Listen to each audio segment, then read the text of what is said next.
confirmation this evening. Enjoy your day from Mum and Dad, Odrin and Big day. and Fia, is it? Fia, I think so. Yeah, Firdh. Fia. I think it is. Come here, another glorious day. What Isn't can I it say? amazing? Come here, loads of pictures today, Greg, about days in the bog and all that kind of stuff. How And did that come on?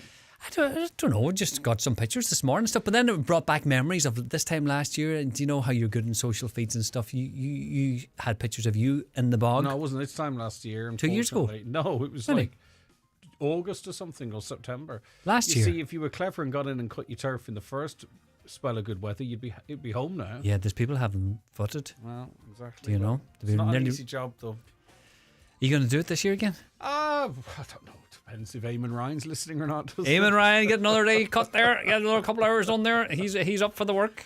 Yeah, it's nice, isn't it? It's not me anyway. It's Ashley's dad. So. No, but that's good. It's nice to win it. But I'm sure you mooch a few bags of pizza too. You'd think, wouldn't you?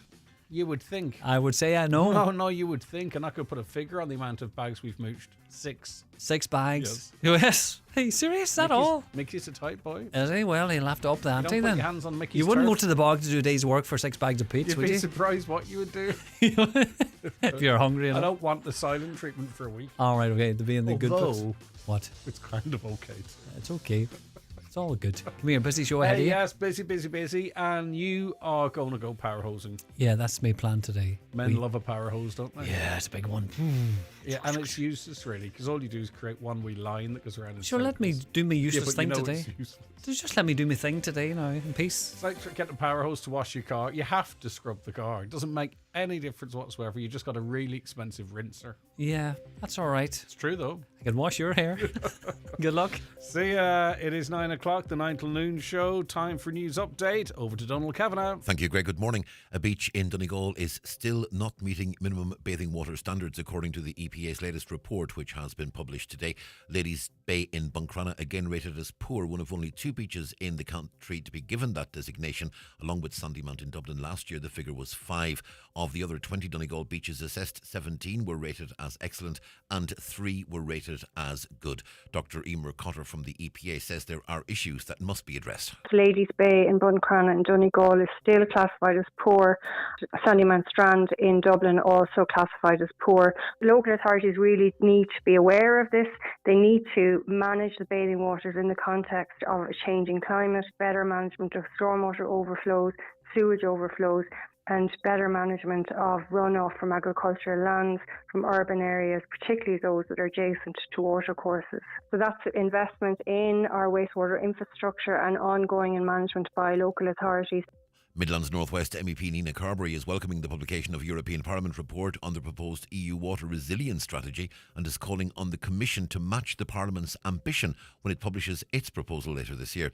Ms Carberry, the Vice Chair of the Parliament's Group on Seas, Rivers, Islands and Coastal Areas, says water must be placed at the heart of EU policy regarding both agriculture and growing climate threats. She says recent flooding and droughts across Europe show the realities of climate change can't be ignored, and water is a resource that's too often taken for granted. It'll help us have a more joined up, effective approach, and it'll bring everybody together. And I think this is very much necessary in the way things are going, especially at home. I know there's hose pipe bans at home in Donegal. There is statistics out there to show that by 2030 the demand on water is going to treble. So this is hugely concerning. We need to see the Commission come out with proper, concrete funding behind this, because otherwise it's very hard to see anything happen without that. 133 cardinals are back in the Sistine Chapel, beginning the second round of voting in the papal conclave. Black smoke billowed from the building's chimney just after 8 Irish time last night, signifying the first round had been unsuccessful. The result was delayed by around 2 hours, with the Vatican saying several cardinals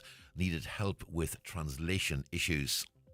Measures to deal with the spread of TB among the national herd are expected today. Farming organisations and officials from the Department of Agriculture are meeting for urgent talks. They'll be debating 30 new proposals to eradicate bovine TB, according to the Irish Farmers Journal. A large gorse fire near Clogher, 7 miles from Ballygawley in County Tyrone, has now spread across the border into County Monaghan. The fire was reported near the Ashfield Road at lunchtime yesterday. The fire service says there's no risk to life or property, but people in the vicinity are being urged to keep their windows closed. And Pakistan's Prime Minister is pledging to retaliate after an Indian missile strike killed more than 30 people. Shahbaz Sharif says Delhi will have to pay the price for their blatant mistake. Tensions between the nuclear neighbours have escalated since more than 24 tourists were shot dead in Indian-controlled Kashmir last month. Islamabad denies involvement. Pakistani education and peace activist Malala Yousafzai is calling for unity. Our common enemy is extremism, terrorism and violence, not each other. We have to unite against these forces that try to divide us. I hope that Pakistan and India and the international community will come together to try to de-escalate the tensions. And the weather forecast dry today with spells of sunshine, top temperatures 15 to 18 degrees Celsius in a light easterly or variable breeze. And that's Highland Radio News. Check all the day's news on our website, highlandradio.com. We're back with news again at 10. Until then, from the news team, good morning.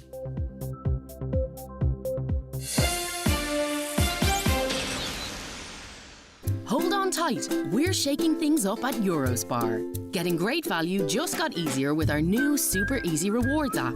Collect points for money off your shop and get great offers, all with the tap of your phone. Ready to shake it up? Visit the App Store and download today. Eurospar, your super easy supermarket. The county's #1 talk show, The 9 till Noon Show on Highland Radio. And now, it's time for the talk of the Northwest, The 9 till Noon Show with Greg Hughes on Highland Radio. Hello and a very good morning. You're very welcome along to the 9 till Noon Show here in Highland Radio. It's 4 minutes past 9 on this beautiful Thursday morning. It's the 8th of May and the weather across the northwest of Ireland is glorious. The majority of you are listening here, of course, in this region, but many thousands of you listening online and from around the world. And we hope it's as pleasant as where you are, but not as nice as beautiful Donegal. Okay, another 3 hours of keeping you informed of all the big news stories and issues that are important to you in this region, but not just in this region. Of course, national and international matters affect us. We'll keep you updated on all of that. We'll have the usual mix of news, views and opinions. And your comments as well to 086 60 25,000. 086 60 25,000, or give us a call on 074 91 25,000. And if you want to email, it's comments@highlandradio.com. That's also for you podcast listeners and repeat listeners. We love your comments as well. If you want to watch the show, hop on to YouTube. You can watch at home on your smart TV or your Fire Stick if that suits you. And we're also on Facebook and on the X platform. Let's look at Thursday's papers. The lead in the Tyrconnell Tribune. Vincent Roddy, president of the INHFA Farmers Group, says the new EU restoration law will cover at least 1.6 million hectares of land nationally, and this includes re-wetting the restoration of existing habitats and re-establishment of lost habitats. The INHFA says the figure for land impacted, quoted as by political sources, is a distortion of the facts because they are only referencing a re-wetting programme for approximately 100,000 hectares. Mr. Roddy says that an average 20% of the country's 6.9 million hectares of land will be subject to redesignation. A very detailed article on the front of and inside that paper today. The Donegal News, a Letterkenny woman who lost her father and brother to cancer within just 3 months of each other, has told of how her family's harrowing experience is leading her to call for better local services. Mary Devlin Orr from Glencar opened up to the Donegal News about her devastating loss after meeting with Minister for Health Jennifer Carroll McNeil when she visited Letterkenny last week in 2020 during the COVID-19 pandemic outbreak. Miss Devlin Orr suffered unimaginable grief when both her father and brother, both named Willie Devlin, lost their lives to cancer. We had a chat with Mary as well when we were covering that health minister's visit, but there's a detailed article and coverage of her story on the front of and inside the Derry People Donegal News today. The Derry News on a Thursday, ill-advised remarks about suspended priest caused anger and concern. The ill-advised remarks made by a priest towards the conclusion of an Easter Vigil Mass in the Derry Diocese have caused considerable anger and concern. The Derry News has been contacted by a reader who said he was extremely upset at the language used by Father Paddy Baker, Fawn Parish, regarding Father Eddie Gallagher. Mr. Gallagher, who is charged with attempted sexual communication with a child, has been suspended from ministry. What were the ill-advised, though? Mr. Gallagher, by the way, who's charged with attempted sexual communication with a child, has been suspended from ministry by the Bishop of Derry, Most Reverend Dr. Donal McKeown. His arrest and charge followed an incident involving paedophile hunters outside a Derry hotel on Thursday, April 17th. At Easter's Vigil Mass in St. Mura's Parish Church, Fawn, in Inishowen on Saturday, this is April 19th, Father Baker referred to Father Gallagher's arrest by the PSNI after Mass in the Cathedral, St. Eugene's, a day when we celebrate the gift of priesthood. I thought it was so ironic that he was arrested on that day, so he has been suspended from duty and awaiting a court decision. We pray for him. He needs a lot of prayer. We pray for his sorrowful mother, who had to witness the awful attack at a hotel in Derry, added Father Baker. We pray for his victims. We pray for his family, and we pray that God will heal his soul and be with him at this time of need. Some people thought those remarks were ill-advised. You heard it referenced on the news. Two nuclear powers, albeit some distance away from us, are at each other's throats, and it's been rumbling on for ages. But nuclear war with India could break out at any time, Pakistan's defence minister has said. His stark warning came amid reports that 31 people, including 4 children, had been killed by Indian aircraft-launched missile strikes on 9 suspected terrorist facilities. A further 57 were injured, Pakistan officials said. The attack was in response to a massacre of civilians at a beauty spot in the Indian section of the disputed Kashmir region last month. India had blamed Pakistan for sponsoring the militants behind the slaughter, and it was a particularly disgusting act. Last night, Pakistan's Defence Minister Khawaja Asif issued a stark warning, telling Pakistani TV channel Geo News, if they impose an all-out war on the region and if such dangers arise in which there is a standoff, then at any time a nuclear war can break out. They're in close proximity to each other, relatively speaking. They don't get on.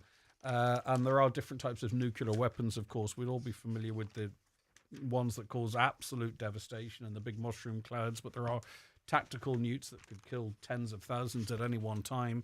But we have been on the precipice between India and Pakistan before 10, 12, 13 years ago. Similar incursions between the two happened, and there was also a concern about nuclear war. But I mean, it's mutual annihilation, and you would hope they would find a way to step back from that. On a much lower scale, but everything's sort of relative, and it's quite important to some. The whole Scorts rule, we're going to talk about this a little later on, I think. The rebellion against the Kamogi Association's insistence that its players wear Scorts rather than shorts is gathering pace. Reigning All-Ireland champions Cork and Waterford confirmed yesterday they would defy the regulation by wearing shorts for Saturday's Munster final.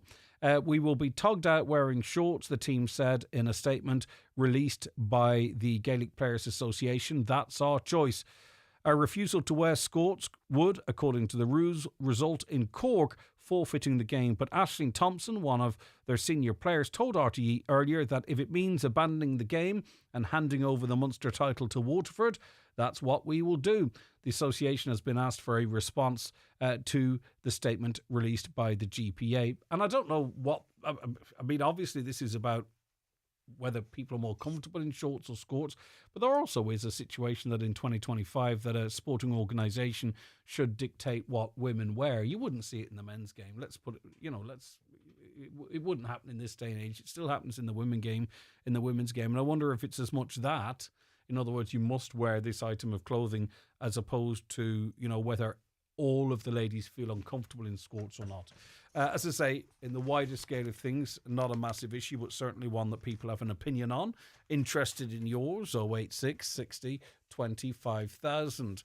For the longest time, I've been covering the annual reports on elder abuse in Ireland, and it always seems to be in an upward trend. And it does worry me that, and I know older people particularly can be very, very fearful, and often the fear is maybe of people calling to the front door, or maybe passing, or whatever it might be. But you would hate to, that really genuinely upsets me to think that perhaps the greatest threat to older people is those around them, be it financial abuse, physical abuse, or general mistreating. And none of us would like to be heading into our latter years where we should be content and happy with any fear or distress. It's horrible to think. But unfortunately, there's been an alarming rise in reports of elder abuse, with complaints doubling since the start of COVID-19 to more than 7,500 a year. The government's being urged to widen laws on coercive control to include adults looking after their parents or older relatives, after the figures show that psychological abuse is the most common form of abuse against those aged over 65. There are also calls to introduce laws which have been before the Oireachtas since 2017, but have so far not been enacted on the safeguarding of adults. HSE figures show there were 7,503 safeguarding notifications relating to elder abuse reported in 2023, the latest year for which figures are available. So that's 7,503 that maybe they themselves made a complaint, or presumably maybe those that have a care interest in them observed something and were able to make this case. It's really horrible to think for a moment that 7,500 older people felt so unsafe. Maybe that's something you have a view on. I'd be very interested in speaking more about that. 086 60 25,000, and we'll try and get the authors of that report on. Right, again, a completely different topic, but it's in all the papers, and it's whether or not Israel should compete in the Eurovision Song Contest. I think we might be speaking to Charlie McGettigan a little later on. Of course, he is one of the most famous Irish names associated with the Eurovision, and he's of the view that Israel should not be included. And I think really, how do I put it? There's going to be different views as it relates to the initial response Israel took to the events of October 7th a couple of years ago. You know, in the Eurovision straight after that, there might be a space for, you know, backwards and forwards saying we did this because this was done to us and so on and so forth. Now we're at a point whereby Israel has effectively said they're taking Gaza over. They're herding the civilians of Gaza into what will effectively be a concentration camp in South Gaza, and they're going to stay in Gaza indefinitely. Now, I'm not saying that this is the point. I'm just saying realistically, right, up until this point, maybe you could argue back and forth one way or another. People are very rigid in their views on this and might disagree with that, but I hope you understand what I'm saying. But the head of RTE has reached out to the European Broadcasting Union to ask for a discussion on Israel's inclusion in the Eurovision Song Contest. The move comes as the Irish government joined 6 countries yesterday calling on Israel to show restraint in Gaza.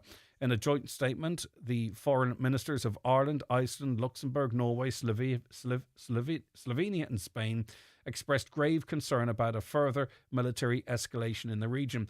They insisted it would only exacerbate an already catastrophic situation for the civilian Palestinian population and threaten the lives of the hostages still in captivity. But then on to what RTE have to say.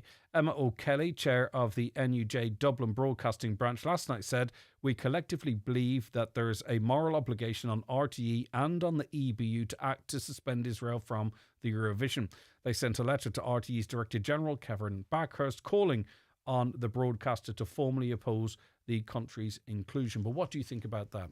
Now, going back a number of years ago, and I can't actually timeline it, but there were calls for Israel to be banned from the Eurovision, and they went on and won the blooming thing. This wasn't since in the last 2 or 3 years, but it was going back a number of years ago. Does it? And you know, you might say that seriously, with everything that's happening in Gaza, no matter what difference to the Eurovision make, but it's these things that would embarrass Benjamin Netanyahu far more than a letter from foreign ministers, believe it or not, that they could be excluded from a global television event. So it has a significance in that regard. It's not insignificant by any stretch of the imagination. The Farmers Journal, not surprisingly, leading with a farming story, and finished cattle numbers for the second half of the year will be down 7% to 8%, Ball Beer projects. The forecast will bolster hopes that red hot beef prices will continue to rise for the rest of the year. The fall-off in supplies is due to a combination of reduced store cattle numbers and an increase in the kill for the first 4 months of the year. Bull Beer forecast a 5% reduction in prime cattle numbers for 2025 as a whole, but predicts that supplies will tighten further during the back end. So keep an eye on that and make sure you get your best price for your cattle, probably at the mart, because there is some criticism that factories aren't stepping up to the plate and paying farmers what they deserve. We talk about road safety, and we talk about what can lead to devastating death and loss, and often it's speed, distracted driving, and a harrowing case of loss, but also of irresponsibility that led to that loss. A man who drove at nearly twice the speed limit and crashed into a tree, resulting in the deaths of 2 teenaged friends on their way to their Debs ball, ignored pleas to slow down. Anthony McGinn, 61, is to be sentenced on May 14th as he pleaded guilty to dangerous driving, causing the deaths of best friends Kia McCann, 17, and Delava Mohammed, 16, on July 31st, 2023.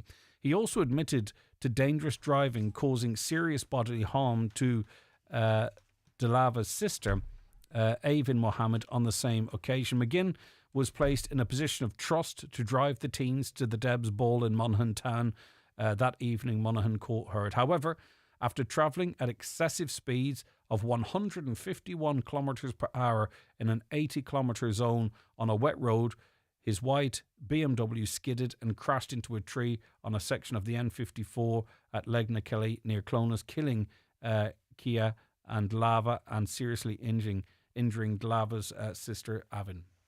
It's unbelievable, isn't it? He's pleaded guilty to that. And last but not least, were you watching the news last night, waiting for the smoke to come up?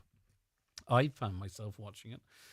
The one thing I did notice is that an awful lot of waffle whilst they're waiting for a bit of smoke. It turned out to be black, and thankfully they've fiddled with the chemicals, so there is no ambiguity whether it's black or white. It was black. The wait for the new Pope continues today after the conclave of cardinals failed to choose Francis's successor last night. There were gasps of disappointment as black smoke was finally seen rising above the Sistine Chapel at 8 p.m, 9 p.m. our time. 8 p.m. our time, 9 p.m. local time, indicating no choice had been made after the first vote. Thousands had excitedly squeezed into St. Peter's Square. The smoke appeared about 2 hours later than the restless crowd had expected. So whatever was going on, that they didn't come up with a decision, but they debated it for a long time. All right, that's a run through some of the stories in the papers today. 086 60 25,000. WhatsApps and texts to that number. Daily newspapers are courtesy of Cosgrove, Centra and Diner, Mountaintop, Letterkenny. Connect Hearing is open for free hearing tests. Our audiologist is available Monday to Friday for wax removal services at our Letterkenny clinic in the Courtyard Shopping Centre. We also offer a home visit for those who are unable to visit us. Our hearing is our social sense. Are you finding hearing more of a challenge? Call Ursula today on 07491 13296 to make an appointment. Good hearing helps us to connect to our family, friends and loved ones. Connect Hearing, connecting you to life.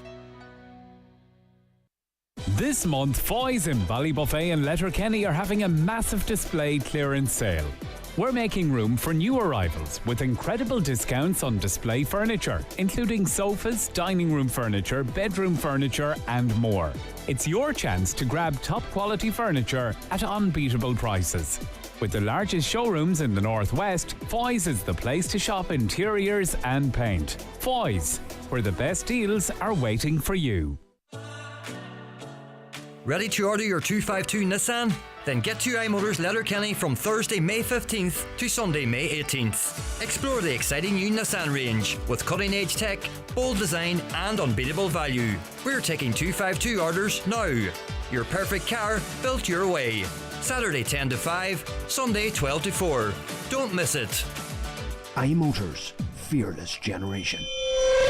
Bring home little wins for less because Lidl's Big Baby event is back. Sleep like a baby by saving €5 on our Loopy Loo travel cot, now only $34.99 with Lidl Plus. And for your bundle of joy, bundle award-winning Loopy Loo wipes 89 cent and nappies from just 99 cent. Shop without compromise. Go full Lidl today. Highland Radio Time Checks brought to you by EirGrid, the operator and developer of Ireland's electricity grid. EirGrid, powering up communities, powering up Ireland. The time is? It's 9:22. Now, Helen Hall, the Chief Executive of the Policing and Community Safety Authority, joins me on the programme now. Good morning, Helen. Good morning, Greg. How are you? Thanks so much for joining us. Right, so the new Policing and Community Safety Authority is an independent civilian agency responsible for the oversight of the Garda Síochána. So what did it replace and what is its role more specifically? Yeah, it didn't come from nothing, Greg. It's the successor organisation to the Policing Authority and the Garda Síochána Inspectorate. And I think I was here with Highland Radio a couple of years ago when we were doing a similar exercise on consulting on the policing priorities. So its main function is to oversee and on behalf of the public and your listeners to oversee what the Garda Síochána does and the service that it provides. The addition is that we'll also have a role now in relation to community safety. And look, that is really about trying to ensure that people not only are safe, but actually feel safe day to day in their local communities. Mm-hmm. And I'm not in any way questioning the work that the authority does, but we've just gone through the say, for instance, the annual congress from the GRA, for an example, the AGSI, who themselves, particularly as it relates to regions like Donegal, have talked about the issues that they have with how policing is done and its resources. And I'm just wondering, if they can't achieve change, talking about it on an annual basis, what role could the authority have to enact any change? Well, I think we have a significant role, and we have played a significant role even over the past 9.5 years as the policing authority. I think the addition now having inspection powers as well to be able to go into Garda stations to inspect, but it's not just about finding out, I suppose, looking at where things can be improved from within the Garda Síochána. It's also about what can enhance and support Gardaí. They do a really, really difficult job. As you know, they're there with us when we're at our most vulnerable, either as a suspect of crime, but also as a victim.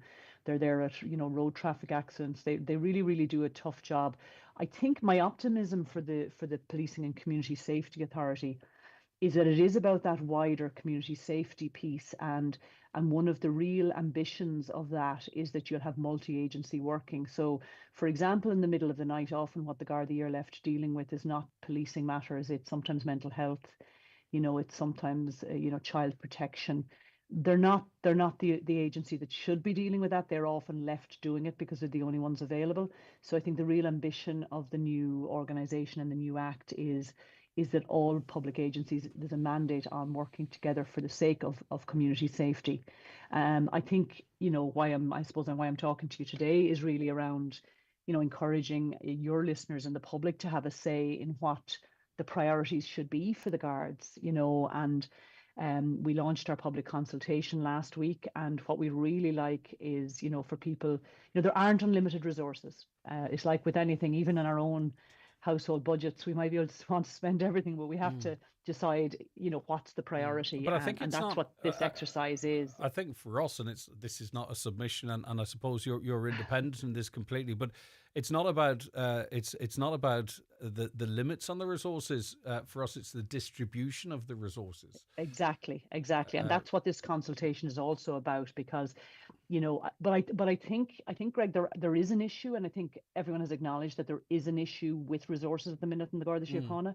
I mean, if you look back in 2016, the government made a decision to support the Guards in having 15,000 members, 4,000 Garda staff members, 2,000 reserves. That's 21,000 humans across the organisation, and currently they've about 17.5. So there is an issue of lack of resources, but I agree with you. I think then it is about, well, we all have to work with what we have, and what do we prioritise, and it's the Policing and Community Safety Authority's job to establish those priorities for the Guards. And I suppose we want to hear from people as to what they think. If they were sitting in the Garda Commissioner's shoes, what would they what would they kind of prioritise in terms of the distribution of those resources? So we have a simulator tool, and your listeners have an opportunity to do it up until the 8th of June. I did it myself last week. It's not easy. You're given 70 points across 4 areas, and there's 24 different police. And when I went to page 1, I thought, oh, definitely that needs 5 points, not 0. It needs 5. So you're looking at human trafficking or drugs importation.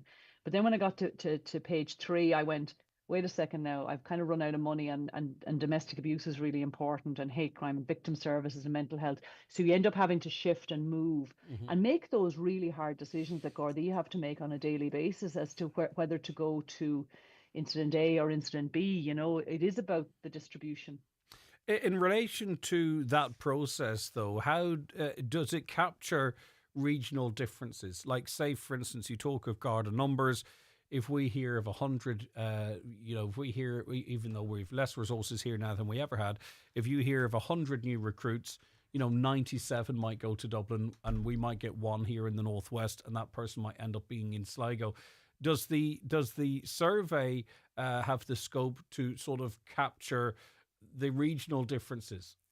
I think the whole idea of the way the Guards have reorganised themselves is precisely trying to do that. Now, I hear, I mean, we met with the GRA there 2 weeks ago, and I wasn't at AGSI, but I certainly heard the reports of what went on. And there are concerns about what's being called the operating model, and that's the reorganisation of the way the Garda Síochána works.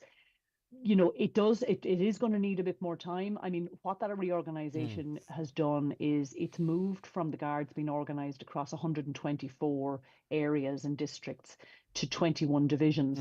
And to be honest, that is about making sure that once you've a rural area, rural division, that you have the equivalent of crime specialisation, of protected services, of those things, of cyber. So it is now, but when you're battling against then 17,500 people versus what you should have of 21,000, that's difficult to actually resource as well. I get you, and it's not to debate the new debate the new working model. Again, I just want to be keen to know if it captures this. For example, in Donegal, a massive sprawling county, you could have someone arrested in one part of Donegal, and for them to be transported to a holding cell, it's a 50-minute drive. The new policing model, like in Dublin, for example, whereby, or a city, if you know what I mean, whereby we are having the same model for an urban situation in a very, very rural situation. And again, just as I encourage people to take part in this, does it capture those nuances for us here facing specific issues? I think it does, because you have opportunities. I mean, when we had colleagues of mine were in Donegal yesterday talking to Gardaí, and we're here in Carrick-on-Shannon today talking to communities. We'll be out and about in the Northwest. Precisely that, when we talk to communities, I mean, a lot of what people want is they want visibility. They need to be able to, and when they call for service, they need it quickly. It's not like sometimes the debate is about having a Garda station here or here, but the important thing is that service is provided quickly to the most vulnerable. So there is an opportunity in this. Like, if you look, like, as I said, when I came to down the pages, I went, well, actually, no, on page 4 is all about community safety and ensuring that. So I actually respent my points when I got to that. So there is that opportunity, I think, Greg, to do that. I also, think that, the important piece is that firstly, people's voices are heard. But secondly, I think the operating model is a work in progress. And so if I take the example of Donegal, when I was talking to you a couple of years ago, Donegal division was Sligo Leitrim Donegal, if you recall. And now they're learning and they're trying this out. The organisation, I mean, is trying this out. And then they said, well, look, that does not make sense. And that has now been changed. And now at least Donegal division is at least one county. And part of that, it's also to take pressure off some of the, like a superintendent in district was responsible for everything. Now you have a superintendent who's concentrating solely on crime. You have a superintendent who's concentrating solely on the safety of the community in that division. So it's not that they're pulling superintendents from it. It's just that they're being allowed to focus on a particular area. Okay. So I'm optimistic and hopeful, but it is something we have to watch, and that's the job of the policing authority to look at these areas. And I would like to come back here again and see how is it working out. This is not a once and done. Our job is actually to oversee what the Garda Síochána are doing. That's our job every day. And I think, look, policing is so important. the Gardaí have a lot of power, and I suppose the public need reassurance that somebody's watching that on their behalf. So we do want to hear from your listeners about their concerns. Yeah, and one of those concerns, for an example, and as I say, only an example, the Armed Response Unit is based in Ballyshannon, which is closer to you in Carrick-on-Shannon than it is me in Letterkenny. You know what I mean? How does that make sense? But anyway, we shall. That's just part of what it's like living in. I know, and I live in a rural area. I live in a rural area myself, Greg. And one of the things is, I would say, well, when do we ever see a guard? And we have to go to the main towns. I live in a village, so it is a concern all over the country. And I think that's something that the Policing and Community Safety Authority will be encouraging the Garda Síochána to address. Yeah. Okay, it's interesting, and also too, what I think would be interesting, Helen, is the views of the numbers of Gardaí that are retiring. Do you specifically meet with them? As those that probably have another 10, 15 years of service worth in them, but they are leaving. So they're not Gardaí, and they are the public, don't get me wrong, but would it be not interesting to specifically poll early retirees, not early retirees, but you understand where I'm coming from. Well, I do, in fact, the consultation actually includes, and we're hoping to get a flavour of that, so somebody can actually say whether they're a member of Garda personnel or not, and we are very interested, and in fact we were encouraging even people we've met in Garda stations, do the survey themselves. We do want to hear from everybody, whether they're from within the service, whether they're retirees, or whether they're members of the general public. So I think, look, it's on our website, pcsaireland.ie. Essentially, people get these 70 points, and they have to make the decision as to what they believe is important. And that really will hopefully feed into then our establishment of the policing priorities. Just and then one final question. It's really for clarity. Sorry, Helen. Yeah, when this report is concluded, will it say this is the situation in the Garda, Donegal Garda Division, this is the situation in Mayo, this is the situation in Galway or Dublin, or does it take policing will it be the attitude towards the Gardaí and the service they provide on a national basis? I think what this is testing the temperature as to what the country believe the priorities should be. Mm-hmm. And like with any survey, look, this is for anybody aged over 16. It is anonymous. Yeah. So you don't want to be identifying people. So it will depend on how much responses we get. Mm-hmm. So look, if we get sufficient responses, certainly we will be able to do analysis by area, and we certainly are interested in differences between people in rural areas. We're already seeing that. I mean, this has been on a week. It's running until the 8th of June. We're already we see differences in how people respond from cities versus rural areas, and that's something that certainly can be looked at. Okay, and just remind us where people can access. They can go to our website. It's pcsaireland.ie, and you just click on the link and you're into the survey. It only takes about 5 minutes to do, so I really would encourage you, Greg. I'll be asking you next time I meet you, did you do the survey? Thanks a million. Okay, take care, Helen. Helen Hall there, Chief Executive of the Policing and Community Safety Authority. What do you think? 08660 25,000. This came in a couple of times, and it's about your disability badge in the Republic and its use in the North. And this is very important, obviously, because you could be in Lifford and going to Strabane, but you could be in Greencastle going to Derry. What is the situation? Because there seems to be difference of opinion. And I have the absolute answer for you, of course. And the texter yesterday said, I have a disability badge for my car in the Republic of Ireland. Someone said to me recently that if I am shopping in Derry or Strabane, the badge does not cover me and I have to buy a parking ticket. Can anyone clarify if this is true? And here's the response from Derry City and Strabane District Council. The holder of a disability badge issued in the Republic of Ireland or the European Union have the same access to bays as UK blue badge holders. Payment for the use of parking bays still required in off-street car parks where a tariff applies. Hope that clarifies. So, in terms of public areas, your disability badge is the exact same as the UK blue badge, but just be careful. Payment for use of the parking bay is still required in off-street car parks where a tariff applies. So, in other words, if it's a non-charged anyway, I'll not clarify. I don't want to muddy the waters any further. That's that. So there you go. Rest assured that your badge covers you in the same way the blue parking badge covers you. So no harm maybe just having a quick read of the ins and outs of that. Are you worried about trees on your property? Northwest Forestry Services Ballybuffet are fully insured and have over 40 years experience in dangerous tree removal, tree felling, surgery and stump grinding. For peace of mind, call Northwest Forest Services Ballybuffet for a no obligation quotation on 913233. Summer is just around the corner and it's now time to shop for your dream garden furniture at Easy Living Furniture. We've got a huge range of garden furniture and accessories at unbeatable prices. And if that's not enough, we'll throw in free delivery on all garden furniture. Transform your garden or patio for the ultimate al fresco dining experience. Don't miss out. Come in today to grab these incredible deals before they're gone. Only at Easy Living Furniture, Crescent Link, Derry, Londonderry. Making the move away from diesel? Don't get confused. Get excited at Kelly's Toyota Letterkenny and Mount Charles. Experience the power of choice. From our unrivaled hybrid range with no plugging in, to plug-in hybrids and the fully electric BZ4X, we have the right car for you. With incredible offers, including power-up boosters of up to €2,500, make the move at Kelly's Toyota Letterkenny and Mount Charles. Toyota, built for a better world. T's and C's apply. Home improvements are well worth making, especially when they build towards a more sustainable future for us all. SSE Airtricity is here to help with the Generation Green Home Upgrade.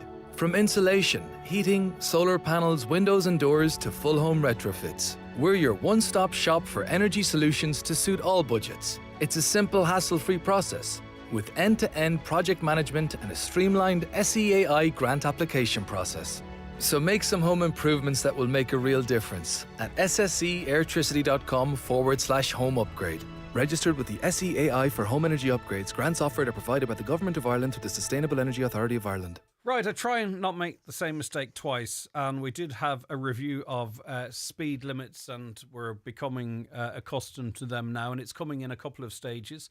And we're heading into the next stage now. So we've got early access to Brian Cannon to make sure we know exactly what we're talking about. And Brian is Director of Service, Roads and Transport Directorate with Donegal County Council. Thanks for your time, Brian. Thanks, Greg. Good morning. It's good to have you on the show. Right now, so Donegal County Council has begun a process as it relates to the next stage, I suppose, of speed limit reviews. So what's on the table this time? Okay, Greg. And I suppose what I'm here to highlight is the fact that this next phase, which starts from next Monday, the 12th of May, we're running a non-statutory public consultation on proposals for implementing new speed limits within urban areas, including a proposed 30km/h speed limit within the urban core of some of our towns and villages in the county. The consultation will run for 2 weeks. Up until the 26th of May. And as part of that, as part of proposals, we've looked at 103 settlements within the county that currently have either a 50km or a 60km/h speed limit. And 58 of these locations have speed limit changes proposed, and 43 of those have urban cores of 30km/h proposed. All of our information will be available on our consultation portal, consult.donegal.ie. But we'll also be hosting 7 in-person events right around the county. And I can give you the details of those if you wish. We'll do that at the end if that's all right, Brian. Can you pick a town for us as an example? I suppose one that might have a double change to the speed limit, perhaps, maybe. Do you know what I mean? On its approach and then through the town itself. Is that easy to do? Well, there's 103, as I say, and there's 58 locations that have changes. But if you want to consider, say, for instance, which will be the biggest change for the public will be the 30km/h speed limit. And remember, this is non-statutory. This isn't part of any legal formal process. This is us taking the Road Traffic Act from that was passed that proposed these changes and showing what our interpretation of that is to the public before we engage even in a bylaw process, so that it helps inform ourselves whenever we move forward for consultation with the further consultation with the elected members and other stakeholders such as the Gardaí, etc. So if we take, for instance, the 30km urban core And if we take Letterkenny, for instance, now obviously I'm not being exactly precise because you can't name every street, but if you think the main street in Letterkenny from the station roundabout right down to the bottom of Lower Main Street, that would be the main, and then all of the streets that come off that main street that go up past the cathedral and also down towards the Pierce Road would be proposed to have an urban core of 30 kilometres per hour. Yeah. Now that would also, say, for instance, also be applied to some what we call our smaller towns. So if we take Kilmacrennan, for instance, around the Kilmacrennan crossroads, we've got the N56, the main road to Creeshla that goes north-south. Part of that would be proposed to be 30, but then also the local roads that join that either side would be proposed to have a 30 core for a 30 kilometre speed limit for a certain distance either side of the junction as well. So really the centre of Kilmacrennan would also have a 30 kilometre speed limit. Yeah, okay. And in terms of the towns and villages that you've selected, 58 of 103, as part of this consultation, people will go, wow, there's no proposal for our area and traffic's flying through it. Can they also, can the public make submissions to sort of suggest, well, we prefer if you also included this area? The public can, of course, make submissions, Greg, and we'll be compiling a report from the consultation that will then be brought to our elected members so that we share all of the submissions that are made. And we would have had similar feedback as a result of other processes that we ran. And again, they're compiled, they're considered, and they're brought to the attention of our members who are ultimate decision-making body when it comes to bylaws, which will take place later this year. We're really encouraging the public to get involved in this consultation. Our consult portal is quite useful in that you can do it in your own time, but the fact that we're also running in person means that you'll be able to talk to some of our staff within the various drop-in events and get an idea of what's proposed and what the changes might be, how they might impact on yourself or on your community. In selecting the settlement areas that you have, what would be the criteria for an example, if you know what I mean? So is it safety? Is it a school? Is it junctions? Is it, the width of the road? Like what is the process there? Well, these 103 settlements that have been selected already have an urban speed limit. So either a 50 kilometre speed limit or 60 kilometre speed limit. And 103 locations are quite a lot of locations around the county.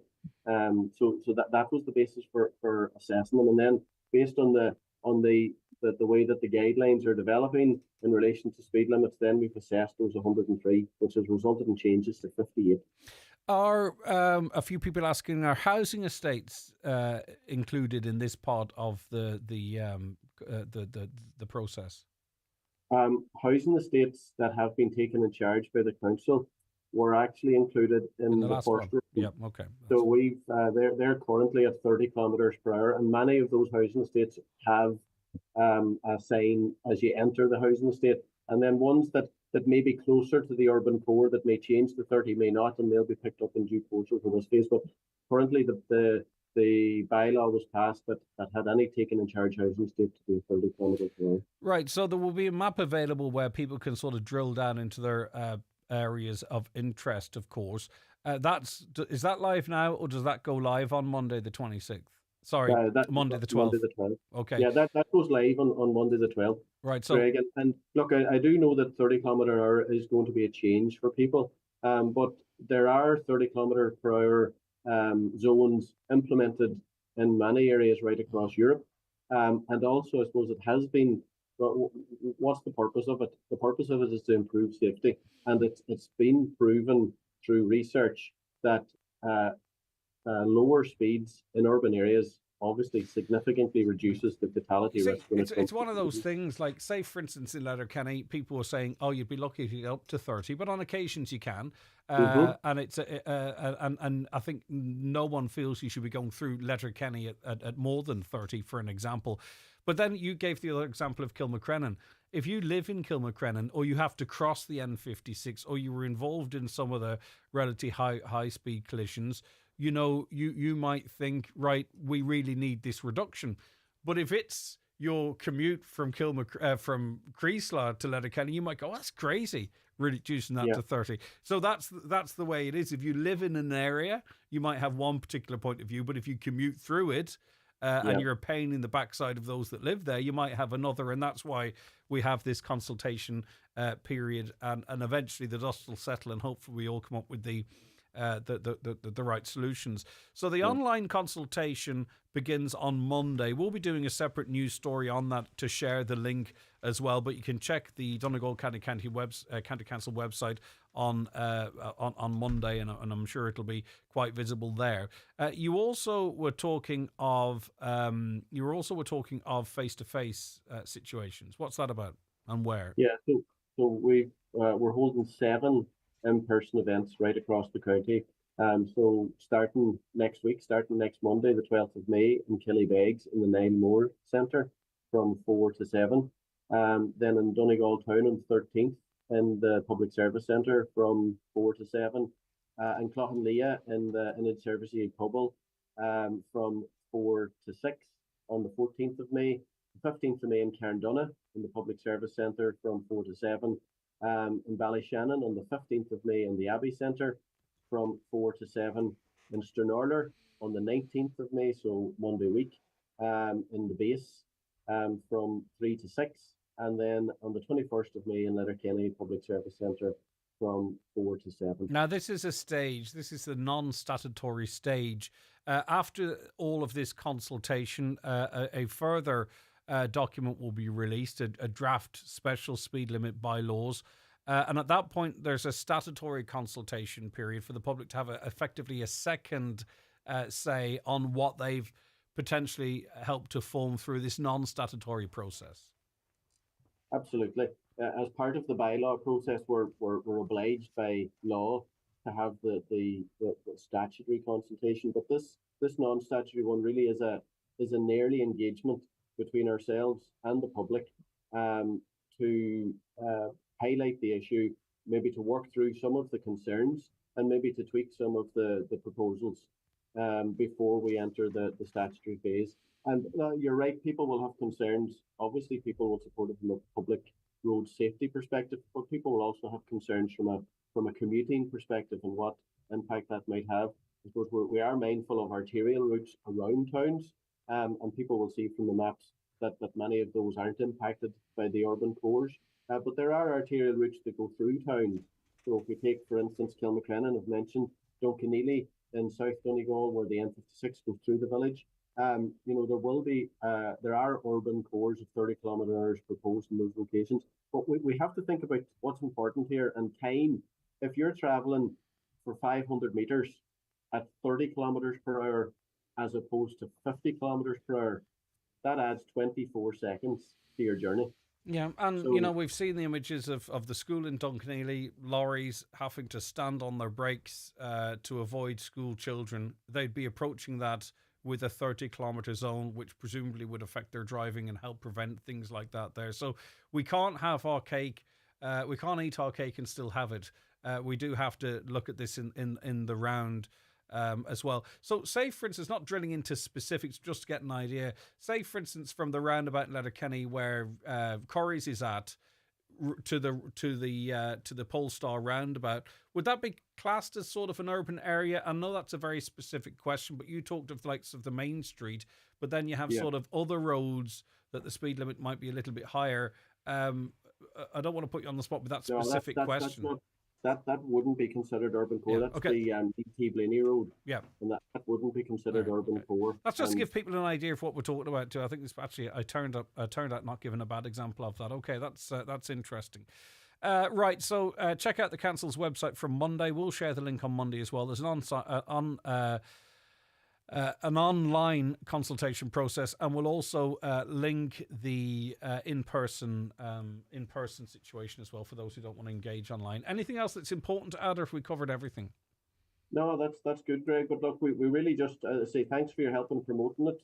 We really do want the public to engage on our portal or in person, and then to make their submissions either in the portal, in person, or they can also email speedlimitreview@donegalcoco.ie. All right, listen, Brian, thanks very much for your time. That is Brian Cannon, who's the Director of Service, Roads and Transportation Directorate with Donegal County Council. It is the 9 till noon show here on Highland Radio. We'll be back with the weather forecast after these. If you have a special occasion coming up, Watson Menswear stock a great selection of men's and boys' formal and casual wear.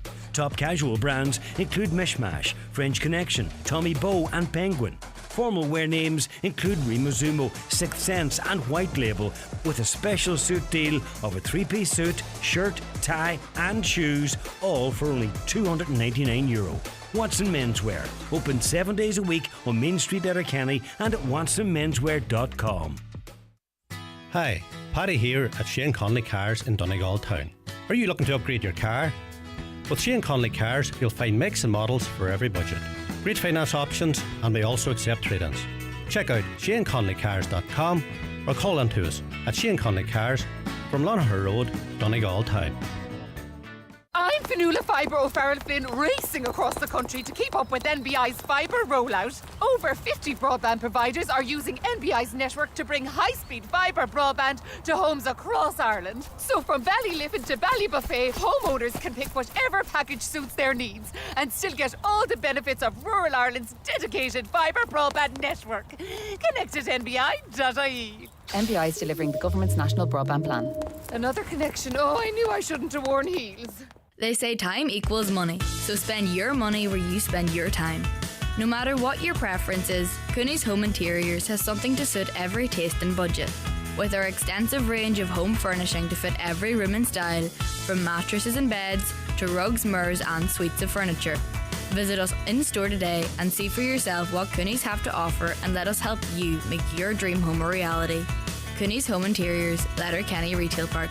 Huge range, great prices. Highland Radio weather updates with McElhenney's. Get set for summer with all new arrivals dropping every week, from fashion to footwear and homeware to cosmetics. Discover more in-store or shop online at mcelhenneys.com today. So dry today with spells of sunshine. Highest temperatures will range from a cool 13 degrees the further east you go. Let's not worry about that. We're in the northwest. Light breezes, 16 or 17 degrees. The caller says, I live in Kilmacrennan and I've never seen a speed van in or near the village. The speed in the village and the crossroads is ridiculous. We have seen numerous collisions and still no action has been taken. Well, as part of these proposals, your speed limit in Kilmacrennan will be reduced to 30. Then, of course, it comes down to enforcement. There's always a change of driving behaviour to an extent, but of course, I'm sure then you would look to seek enforcement of that. What about the proposed speed limits for housing estates in urban areas? Well, if housing estates are under the council's control, they're already 30. And Brian indicated there that those close to urban areas would probably be caught in this as well.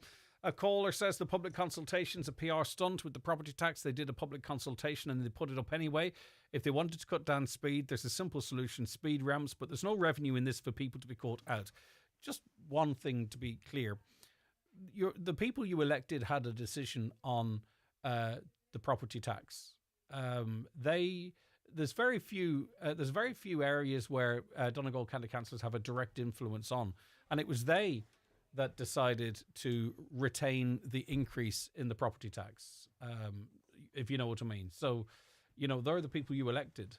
Not all of them did, of course. There was abstentions and people that disagreed and all that kind of stuff. One point being is that it was up to the council, and it was the councillors that got together in the chamber. They decided whether to retain the 15% increase, drop it 15% to the lowest level, or increase it a further 15%. And it was they that decided to retain the 15%. So that's the bottom line in relation to that one. And a few people have pointed out that. But I mean, you can have all the public consultation in the world, but if the councillors decide to do it, then they've decided to do it.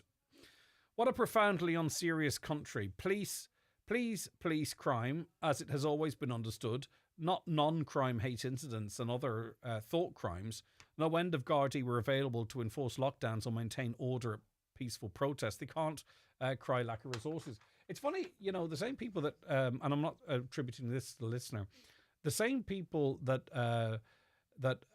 sort of believe there should be, non-crime hate instances shouldn't be investigated or thought crimes should not be investigated are the same people that often have an issue with other people saying stuff publicly and don't see the irony in that, which I find quite astonishing. All right, news on the way. All you need to make your house a home at Patterson's The Hall Lifford. From garden furniture to kitchens, sofas and dining sets, all under one roof. Need a new mattress? Why not visit our sleep centre on the first floor, with a large range of quality beds and mattresses in stock and ready for collection or delivery. Relax in our coffee shop serving hot lunches daily. Open Monday to Saturday, 9 a.m. to 5:30 p.m. Patterson's Kitchens and Interiors, The Hall Lifford.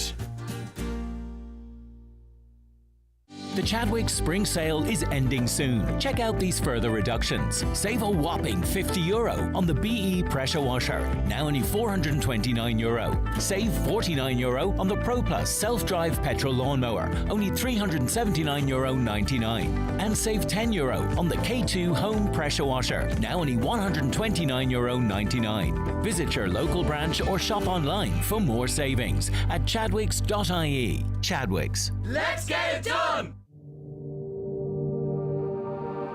All access to Audi is all yours with the 252 Audi range.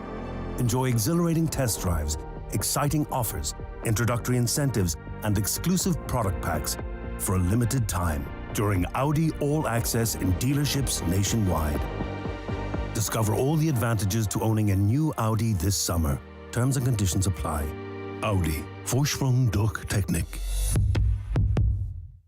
Shortage of cattle bodes well for beef price. In this week's Irish Farmers Journal, we analyse the impact 100,000 fewer cattle will have on the trade. TB reactors more than double in some counties. Find out how GAEC 2 restrictions could affect your farm. Farmers warned about land leasing risk in Fair Deal scheme. What are the pros and cons of registering your farm for VAT? We look at the cultural importance of silage dinners. Plus, don't miss our special focus on Balmoral Show. All inside this week's Irish Farmers Journal. Live, on air, online and on the Highland Radio app. This is Highland Radio News. Good morning, it's 10 o'clock. Donald Kavanagh at the news desk. A beach in Donegal is still not meeting minimum bathing water standards, according to the Environmental Protection Agency's latest report, which has been published this morning. Ladies Bay in Buncrana has again been rated as poor, one of only 2 beaches in the country to be given that designation. Last year, the figure was 5. The EPA says the main source of pollution affecting Ladies Bay is untreated wastewater released occasionally from the town's collecting system. Uisce Éireann is progressing a major upgrade of that system. Of the other 20 Donegal beaches assessed, 17 were rated as excellent and 3 were good. Nationally, 81% of Ireland's beaches have an excellent bathing quality water rating. Dr. Emer Cotter from the EPA says there are issues that must be addressed. Ladies Bay in Buncrana and Donegal is still classified as poor. Sandyman Strand in Dublin also classified as poor. Local authorities really need to be aware of this. They need to manage the bathing waters in the context of a changing climate, better management of stormwater overflows, sewage overflows, and better management of runoff from agricultural lands, from urban areas, particularly those that are adjacent to watercourses.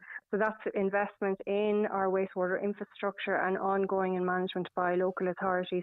And there are more details, plus a link to the full report available on our website, highlandradio.com.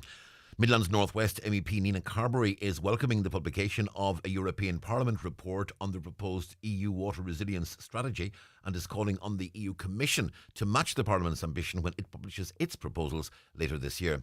Ms Carberry, who is Vice Chair of the Parliament's Group on Seas, Rivers, Islands and Coastal Areas, says water must be placed at the heart of EU policy in terms of both agriculture and growing climate threats. She says recent flooding and drought impacts across Europe show the reality of climate change cannot be ignored. Nina Carberry says water is a resource that is too often taken for granted. It'll help us have a more joined up, effective approach, and it'll bring everybody together. And I think this is very much necessary in the way things are going, especially at home. I know there's hose pipe bans at home in Donegal. There is statistics out there to show that by 2030 the demand on water is going to treble. So this is hugely concerning. We need to see the Commission come out with proper, concrete funding behind this, because otherwise it's very hard to see anything happen without that. The Policing and Community Safety Authority is urging people in Donegal to participate in a consultation on the policing priorities for An Garda Síochána between 2026 and 2028. The PCSA was established last month. It's running the consultation exercise until June 8th. CEO Helen Hall was previously CEO of the Policing Authority, and she spoke on today's 9 till noon show. She told Greg Hughes that at a time of scarce resources, this consultation is a means of ensuring people's voices are heard when those resources are being distributed. There is an issue, and I think everyone has acknowledged that there is an issue with resources at the minute in the Garda Síochána. I mean, if you look back in 2016, the government made a decision to support the Guards in having 15,000 members, 4,000 Garda staff members, 2,000 reserves. That's 21,000 humans across the organisation. And currently they've about 17,500. So there is an issue of lack of resources. I think then it is about, well, we all have to work with what we have. And what do we prioritise? 133 cardinals are locked inside the Sistine Chapel at the Vatican again today, holding further votes to elect a new pope. The conclave is due to hold 4 rounds of voting today, 2 this morning and 2 this afternoon. Black smoke emerged from the chimney above the chapel last night after the first ballot. The first signs of smoke took much longer than expected, with insiders saying a number of cardinals had questions to ask and needed help with translation. A large gorse fire near Clogher, 7 miles from Ballygawley in County Tyrone, has now spread across the border into County Monaghan. The fire was reported near the Ashfield Road at lunchtime yesterday. The Northern Ireland Fire Service says at present there is no risk to life or property, but people in the vicinity are being urged to keep their windows closed. And measures to deal with the spread of TB among the national herd are expected today. Farming organisations and officials from the Department of Agriculture are meeting for urgent talks. They'll be debating 30 new proposals to eradicate bovine TB. That's according to the Farmers Journal. Dry today with spells of sunshine, top temperatures 15 to 18 degrees Celsius in a light easterly or variable breeze. And that's Highland Radio News. You can check all today's news stories on our website, highlandradio.com. We're back with headlines again at 11 o'clock. Until then, from the news team, good morning. The obituary notices for this Thursday morning, the 8th of May. The death has taken place in Glasgow of James McGarvey, Glasgow and Maharalosk. Removal to Christ the King Church, Glasgow tomorrow for Mass at 6:30. In Gweedore, James will repose in Rorty's Funeral Home, Derry Beg, between 5 o'clock and 8 o'clock on Saturday evening, with Rosary at 8. Funeral Mass in St Mary's Star of the Sea Church, Annagry, on Sunday afternoon at 1 o'clock, followed by interment in Maharagalan Cemetery. The funeral Mass can be viewed live on Kieran Rorty Funeral Director's Facebook page. The death has occurred of Bernadette Anderson, 7A Amalfi Court, Letterkenny, formerly of Ardnagana, Crossroads, Killygordon. Reposing at her sister Fiona's home at Carnadore, Castlefin, from 6 o'clock this evening. Funeral from there on Saturday morning at 10:20 for 11 o'clock Requiem Mass in St Patrick's Church, Crossroads, Killygordon, followed by interment in the adjoining churchyard. The Requiem Mass can be viewed live on the Killygordon Parish YouTube channel. The house is private to family only, please. The death has taken place of William Bill Macaulay, Mahari Callaghan House, Dunnyloop. House strictly private to family only, please. Funeral from there tomorrow afternoon at 1:15 for 2 o'clock service of Thanksgiving in Donaghmore Presbyterian Church, with burial afterwards in the adjoining graveyard. Family flowers only, please. Donations in lieu if desired to the Friends of Letterkenny University Hospital, care of any family member or Terence McClintock, Funeral Director. The death has taken place of Myra Friel, née Connolly, Rosgear, Lifford, reposing at her home from 12 noon today. Funeral from there on Saturday morning at 11:45 for Requiem Mass in St Patrick's Church, Murlock, Lifford at 12:30, followed by interment in the adjoining cemetery. Family time, please, from 10 p.m. to 11 a.m. The Requiem Mass can be viewed live via the parish webcam. The death has occurred of Isabel Margaret Bell Blackburn, name Matthews, Newton Stewart. Funeral this afternoon in Newton Stewart Presbyterian Church with service at 1:30, followed by interment in Droid Graveyard, Newton Stewart. House strictly private, please. Family flowers only. Donations in lieu if desired to Newton Stewart Presbyterian Church, care of Mr Robert Moore, 49 Maharatlotten Road, Newton Stewart. And the death has taken place of Margaret McConnell, Marlborough Crescent, Carryduff, Belfast, formerly of Manor Cunningham, Donegal. Margaret's remains will arrive at Rife Presbyterian Church, Graveyard, Manor Cunningham, for burial at 3:00 this afternoon. Funeral service of thanksgiving for Margaret's life will take place at 12 noon tomorrow at Carryduff Presbyterian Church, Belfast. Family flowers only, please. Donations in lieu if desired to the Donegal Hospice, care of any family member. For family information and more details regarding wakes and funerals, please go to highlandradio.com.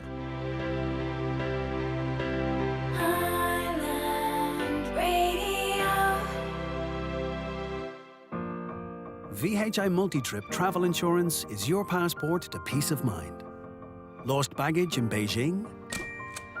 Hotel cancellation in Cavan? Sprained ankle in Auckland? You're covered wherever you go. Buy VHI Multi-Trip online today. Terms and conditions apply. VHI Healthcare DAC trading as VHI Healthcare is regulated by the Central Bank of Ireland and is tied to Collins and Insurance Europe Limited for VHI Multi-Trip Travel Insurance. You're welcome back to the 9 till noon show, into the second hour this Thursday. How's your week going? I hope it's going very well indeed. I hope you're able to enjoy the nice weather. It's not for everyone, but I always think of the bills: less lights, less oil, less gas. We don't use gas, but you know what I mean. And I feel people have more of a pep in their step, the more friendly out and about. Is that what you feel or find? Greg, I see in the cathedral in Letterkenny yesterday, I was in it, and was horrified to see a person inside the church begging. She told me in a message she was from Sri Lanka. I told her to leave, that her behaviour was disgusting. She pretended not to understand me. But as she went out the door, she was sticking out her bum to say, "Kiss my bum," smirking all the time too. She knew what I was saying. I was raging and ran the guards to report it, and I have that on record. Hi, the climate is always changing, but it was a beautiful clear sky this morning. Now, just look out your front window at the 4 obvious trails outside, all to dim out the sun. I would love to speak to someone a little bit more about that, because I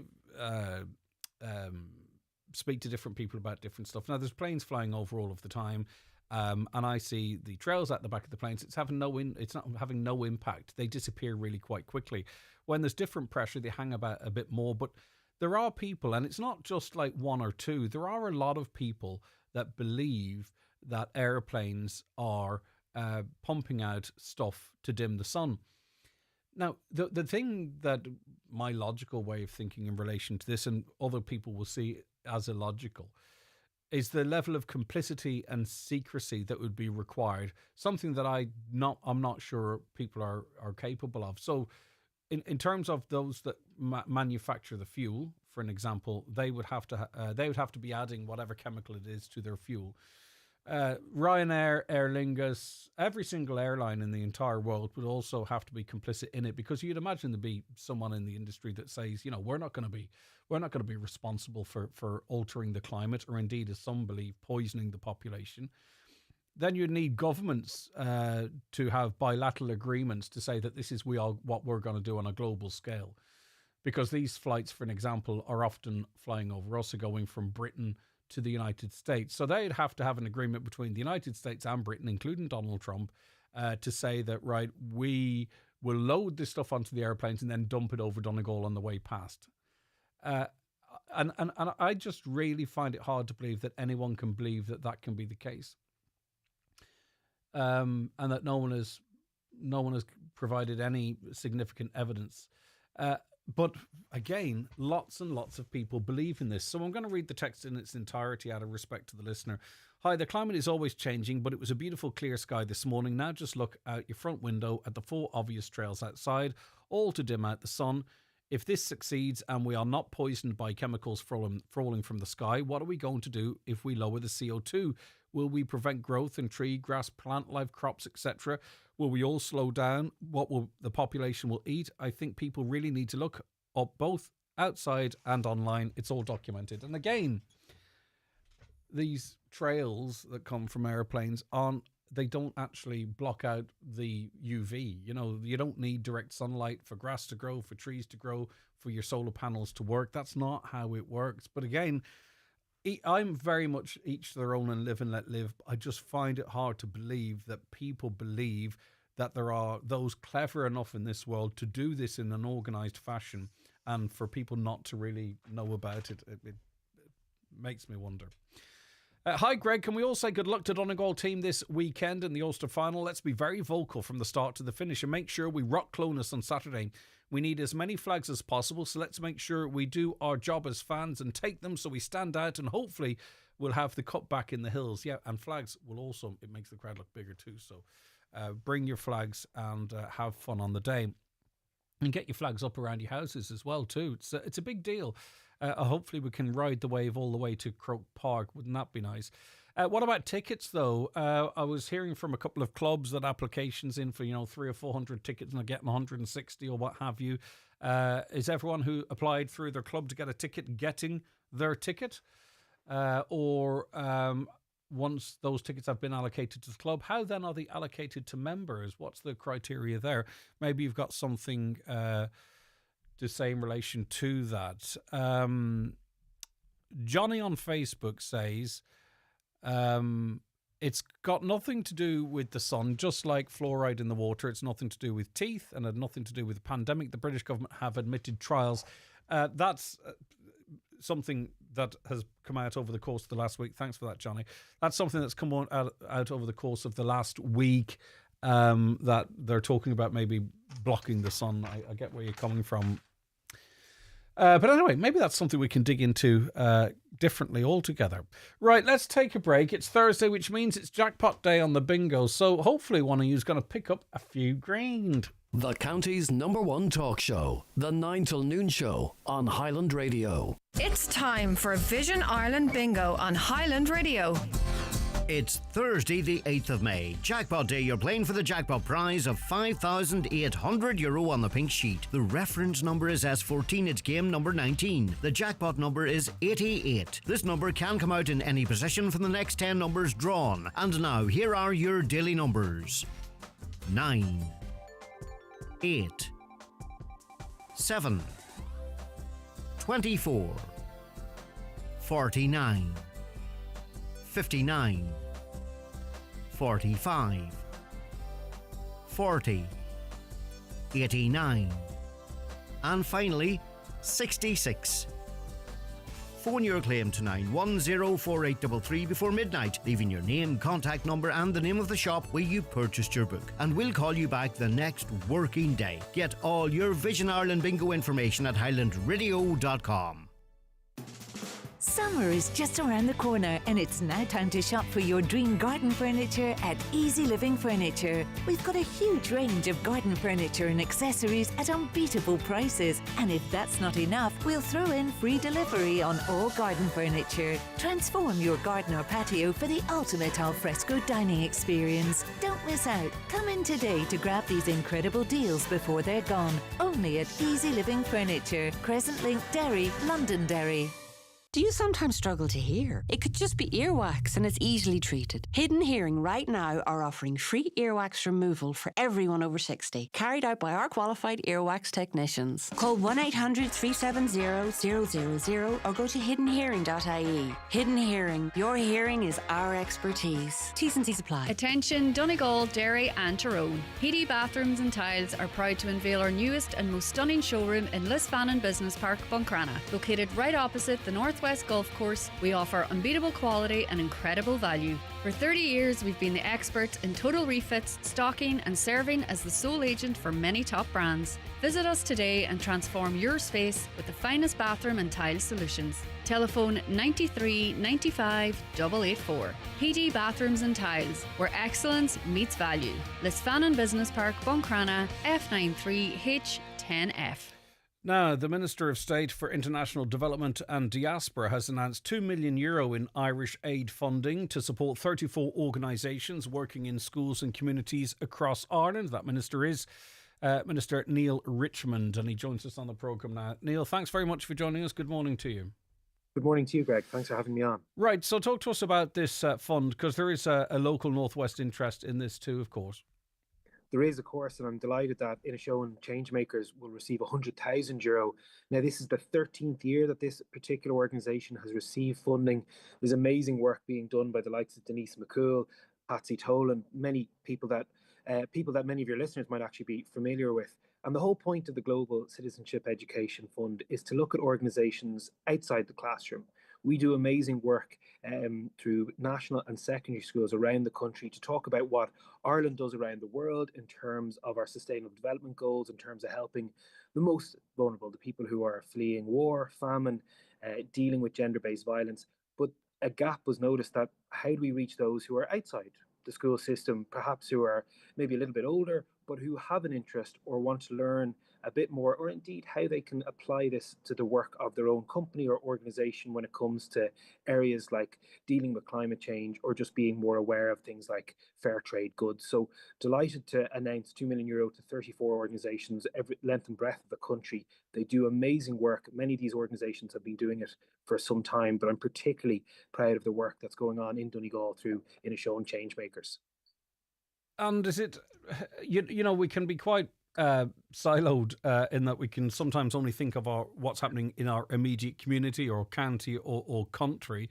But I mean, you see the new generation coming through that seem more open to seeing our position on the earth, you know, as part of the community of Earth. Is that part of this? Absolutely. And I suppose, Greg, you and I are relatively more or less the same generation. We grew up in a different time where the access to social media and the internet just simply wasn't what it was today. So bar listening to wonderful radio stations like your own or national media or reading physical newspapers, perhaps we weren't aware of what was happening in the world to the same extent the younger generations today literally go around with access to the world in their pockets, their school bags, their handbags, through social media. But one of the key things that I'm constantly trying my best to get the message out about around the country is that what happens around the world impacts us. When there is war in the Democratic Republic of the Congo, when there's famine in Sudan, when there is persecution of women and girls in Afghanistan, the consequences and impact of that impacts us directly. Global instability leads to increased fuel prices, which means that our gas bill, our heating bill at the end of the week goes up. And we see that in relation to the long-standing Russian aggression in Ukraine. We see the situation in relation to Yemen and Houthi rebels firing at shipping vehicles, putting up the prices of food in our supermarkets. We also see one of the big discussions, and you and I have discussed it before, is there has been a massive increase in relation to irregular migration, for want of a better word. And I'm not judging the people who are fleeing war or famine or pestilence or whatever else, but the more we allow global instability, hunger, and poor situations to happen, particularly in sub-Saharan Africa, the more people will seek to flee, the more people who will risk their entire lives to cross the Mediterranean. And ultimately, that will lead to awkward discussions about the future of IPAS centres, community facilities, and our response. Immigration is a good thing, but we have to be able to manage it to make sure we can provide the services for those who are coming here as well as those who are here already. And there's also a factor too, and people might not want to hear it, but we can't ignore it either. If you've an issue with migration, immigration, and what have you, is climate refugees, where you know, potentially millions of people, unless we do something about it, if it's not too late, will be in uninhabitable areas and will go somewhere else to try and seek refuge from extreme weather. And this is some of the work that Irish Aid in particular is doing on the ground. Regions and countries that are really impacted by that climate changes, where they're experiencing their third drought in a row, where they see the increased level of desertification, we see crop failures, we see people having to move around. And when your crop fails and you're forced to move to other lands, that leads to conflict. It leads to less food for you and your family, the inability to sell to market, so it forces you to move. So what this global citizenship education puts a big focus on is in relation to climate change. Climate change isn't just about some sort of campaign, it's how it impacts your daily life, how your actions on one hand in relation to what we do here, in relation to our own water and our own recycling, and in a show, and Changemakers are doing particular work on this, how that has an impact, but equally how big picture macro climate change will impact your life, will drive up the price of food, will drive up the price of fuel, and how we have to equip local communities with the ability to look at new irrigation methods, to look at new farming methods. And I was at a wonderful project, Greg, in Tanzania, where we have young farmers have been able to increase their yield despite impacts on the rainy season threefold over the last couple of years due to partnerships with Antashka, where we have farmers coming over to Antashka sites in Fermoy and Oak Park in Carlow to learn this new methods. It's a very small investment, but it is allowing that local community stay in place, to increase their standard of living, and to make sure that they're not just subsistence farmers, but they can actually sell to market and make their community a better place. Yeah, I can't imagine.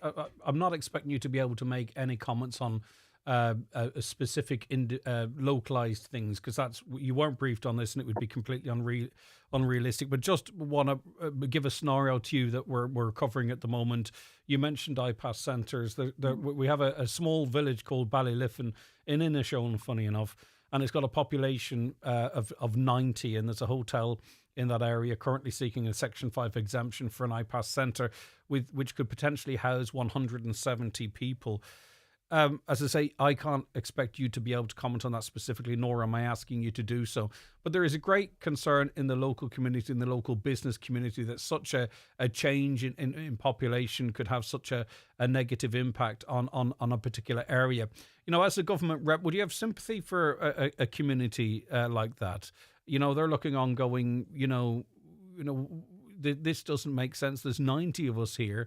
It's a tourist area, 4 or 5, other businesses. And here's a hotel right in the heart of the town with potentially 170 iPass people going into it if planning is approved. And, it's very hard for people to deal with, Neil. It's really hard. And people then feel they can't speak out for fear of being labelled far right or racist. And I know these people, there's no motivation in that regard to it, but they're just wondering. And they feel helpless too, Neil, Yeah, and they're really fair concerns. And one thing we have stated regularly is we don't want to see any town or village losing its hotel, because the hotel is, or the accommodation is, so central to the entire life. Yes, it's a great income generator in terms of tourism, but it is where the afters of the funeral, the First Holy Communion, the GA Club AGM often is held. I completely understand that it is the centre part. And what we have certainly been trying to do under Minister Colin Brophy is to make sure where there is need for a new iPass centre or accommodation for those fleeing the war in Ukraine, that we avoid the use of very clear community facilities that are in use, particularly hotels. But more broadly, I do understand those concerns. I stated from the get-go, immigration is a good thing, and I don't deviate that from an instance. But we, and I say this self-critically, Greg, we in government, we who are the public policy makers, certainly we need to learn the lessons of the last 18 months, that we do need to take a step back, that we do need to know that people who are raising legitimate concerns have a right to be listened to. Now, if you're going to throw a petrol bomb into a disused building or stand outside with a placard saying Ireland is full, it kind of negates your ability to make that argument. But we want to create the space where communities. That's certainly not the case that's certainly not the case in here. But I do know the instances that you'd be referring to. Just for clarity, Neil, go ahead. Sorry. Totally. And as I said, I'm not talking about this specific proposal in that regard. But what I am saying in relation to all proposals is that the onus is on the government and our colleagues in the Department of Justice and the community outreach officers to provide that listening ear, to provide the real sense of understanding that we do need to make sure that if we are opening a new facility, that the community is recognised for that and supported. And I've covered the length and breadth of the country where I've seen community groups, including in my own constituency, who've benefited from new football pitches, new playgrounds, due to the fact they've taken in quite a lot of international protection applications, or indeed those fleeing the war in Ukraine. But absolutely, in relation to that specific case, Greg, we need to be able to have an open conversation with the local community. They need to feel like they not only feel like they're being heard, but they actually are being heard. And I look forward to working with my government colleagues, particularly the 2 local Fianna Fáil TDs and the 2 local Fine Gael senators, to make sure that their voices are heard and that whatever goes forward is done with the best level of buy-in that is possible, but particularly recognising the importance of a hotel in a county like Donegal, of course. But the problem is the hotel hasn't been actively used for. It was a hotel then housed Ukrainians, and now the Section 5 for an iPass. But you've given commitment today that if your colleagues raise this issue, that you will also have a look at that, because again, Neil, and you know, we have a role here as a media outlet as well. You know, and we take that very seriously. I take it very seriously. I can't speak on behalf of the whole radio station, but like you go through the Section 5s on Donegal County Council. There's 15, 16, 17 applications for iPass centres in our county, Donegal. You know the size of it. In every little village corner, and you wonder, well, what's going on? How can one company from down the country have 6 applications for iPass centres in Donegal? It doesn't make sense. But anyway, you've referenced that. Do you have finally, before I let you go, a view on Israel's participation in the Eurovision? Now, people might say, well, why are you asking a minister about the Eurovision? What's the significance of that? Well, you know, we have the statement from our government in conjunction with other governments recently, and you know, in a way, Israel being precluded from something like the Eurovision might hit harder with the likes of the Israel leadership, you know, on an international scale than a statement from, you know, a foreign affairs minister. Do you have a view on whether or not Israel should be participating in a competition like the Eurovision? To be honest with you, I can understand the sentiment around that debate, and I'll be quite frank, I'm not a massive Eurovision watcher. No, I know it's really popular. Nor do you need to be. Nor do I need to be. And I know why people will say that this needs to be a catching thing. I'll be quite frank. My priority is the fact that for the last 65 days, we haven't been able to get humanitarian aid into Gaza. That for the last 65 days, we have dozens of lorries containing Irish aid, equipment, food, medicines that needs to get in to starving children. If a discussion over Eurovision moves the dial on actually getting the Israeli government to show an ounce of humanity, great. But to be honest, my focus as I meet with European ministers today is making sure that we actually get a ceasefire, but first and foremost, that we get food and medicine and stop children starving and being bombed to death in Gaza. It's horrendous what's going on. Minister, thank you very much for your time. That's Minister Neil Richmond, Minister of State for International Development and Diaspora. Watch the show live now on YouTube, Facebook and at highlandradio.com. It's the holiday of a lifetime. Highland in the Sun 2025. This September 14th to the 21st, we go back to the stunning 4-star Sol Costa Jurata Hotel Saloon for 7 nights dinner, bed and breakfast and lots of great entertainment with some of your favourite acts in Irish country music. Don't delay and book today by contacting Country Music Tours on 074 9119 955 or email info@countrymusictours.ie. Don't miss out on the holiday of a lifetime. With over 1,000 TFI Local Link door-to-door services nationwide, if you're on our route, we're on our way. To use the service, simply pre-book the day before you want to travel with your TFI Local Link office. To find out more about door-to-door services in your area, visit transportforireland.ie. We're Transport for Ireland. We're transport for you. Says, oh, Mr. Brennan. Normally I'd wax lyrical about this kind of thing, but today, well, just listen. That's the sound of freshness, you see, because it's our lovely wrinkly wax paper that keeps the freshness in.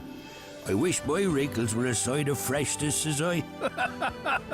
Brennan's. Today's spread, today. If that tickle in your throat has turned into a nasty cough, or if you're just feeling a bit under the weather, at McGee's Chemist we understand. From the right cough bottle to pain relief or throat lozenges, we've everything you'll need to get you back on your feet. Our pharmacists and experienced staff are always ready to offer advice and help you find the right solutions. Don't suffer in silence. Visit McGee's Chemist today. McGee's Chemist, Main Street, Letterkenny, for healthcare help and advice you can always trust. At Charlie's in Letterkenny, they've been serving great food since 1984 to sit in and take away. Everything is cooked to order, so if you're having an all-day breakfast, a burger, or some of their renowned fish and chips, you'll know it's been freshly prepared. And there's a great selection of gluten-free options. Home-cooked food in the heart of Letterkenny at Charlie's. Open Tuesdays to Saturdays, 12 to 8 on the Pierce Road. When the hunger hits, pull into Charlie's. As you would know, a hosepipe ban, as it's commonly known, has come into effect in Milford as a result of a sharp drop in water levels. The ban, officially referred to as a water conservation order, will apply for 6 weeks. I suppose in the short term, it might have to be reviewed. We'll find that out in a moment. And it was announced by Uisce Éireann as part of efforts to safeguard water resources for essential purposes. Anthony Skeffington is Uisce Éireann's Northwest Regional Water Operations Senior Manager. Good morning to you. Thank you so much for joining us, Anthony. Good morning, Greg. Good morning to your listeners. We're also in the company of Mairead Conlon, Uisce Éireann's Water Asset Strategy Manager. Good morning to you, Mairead. Morning, Greg. Thanks for having us on. I mean, at the end of the day, too, not at the end of the day, what a strange thing to come out with. Through the course of this interview, whichever of you feel best qualified, not qualified either, but you know what I'm saying, to answer the question, please feel free to jump in. Anthony, shall I start with you? People, can you make the connection between people thinking it never stops raining and how could we be short of water and the reality on the ground? Yeah, and just to put a bit of context into it. So on Tuesday, we confirmed water conservation orders for 3 areas on schemes nationally. They were up in Kells in County Meath on the Lochbain scheme, Mullingar scheme, the Loch Old Lake there, and then for Donegal here, the Milford Public Water scheme served by Loch Columkill. That order applies to customers supplied by public water in Milford, Kerrykeel and Ramilton and surrounding areas only. And it's not for the rest of the county. It's just one scheme there in Donegal. So the water conservation order is issued in a bid to kind of safeguard water supplies for essential purposes. We have advertised in national papers and that around from the 2nd of May in line with statutory requirements prohibiting the use of water for certain purposes in domestic settings. It's not the commercial setting, it's only in the domestic setting. The water conservation order then prohibits the use of water for water through a hose pipe for certain types of usage, such as watering a garden or power washing or cleaning a car and stuff like that. They're the areas that we're focusing in on. You're right, it rains quite a lot, but I think we've been analysing, rainfall over the last year in the Donegal area. We've a weather, Met Éireann have a weather station there in the Inishowen area. And we have looked at rainfall records since last April. And if you look across every single month, the rainfall in that area has been below the long-term average every single month, except for August of last year. So that has a detrimental effect on our lakes, our sources that we use for water supply. We rely on rain to recharge all our sources during the winter period, and then we abstract the water then during the summer period, and we use the water, we treat it, we use the water, we distribute it out to our customers. So that's the problem or the issue here at the moment. It's just lack of rainfall into this particular source, and we've seen the lake levels drop considerably over the last number of months. So, for example, just give you a quick stat, from last September. We would have expected 724 mil of rainfall to fall. 724 mil, that would have been based on the long-term averages. We've only got 487 millimetres. That's kind of a drop of 33%, 35%. So that's the effect then. The effect is that we didn't get that recharge during the winter period for our lakes. So we're struggling just to keep up with water to treat for that particular area. Now, so traditionally, obviously, it seems like we're operating at the capacity of this water supply. If we are seeing a changing climate, potentially less rain, we don't necessarily know how it might affect areas specifically.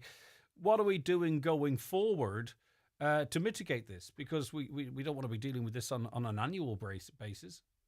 Yeah, I'll hand over to Mairead. Mairead has a good data on that. Yeah, so as part of our National Water Resource Plan, we looked at all our supplies nationally and we looked at the long-term trends. We looked at how population will grow and where population will grow, and we looked at where we might have increased water usage for economic needs for commercial businesses.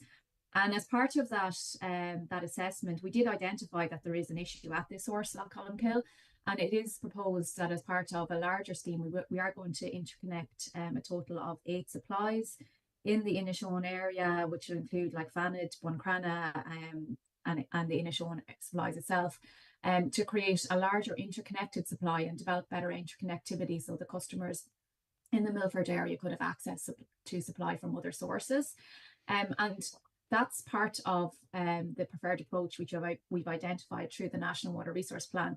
We do acknowledge it will take time to develop out all these schemes. There is significant infrastructural development required, and there is the development of 2 new abstractions as well, which will require a planning process. So all that is ongoing, and we will be reviewing our investment plans and looking to prioritise those projects as time goes on.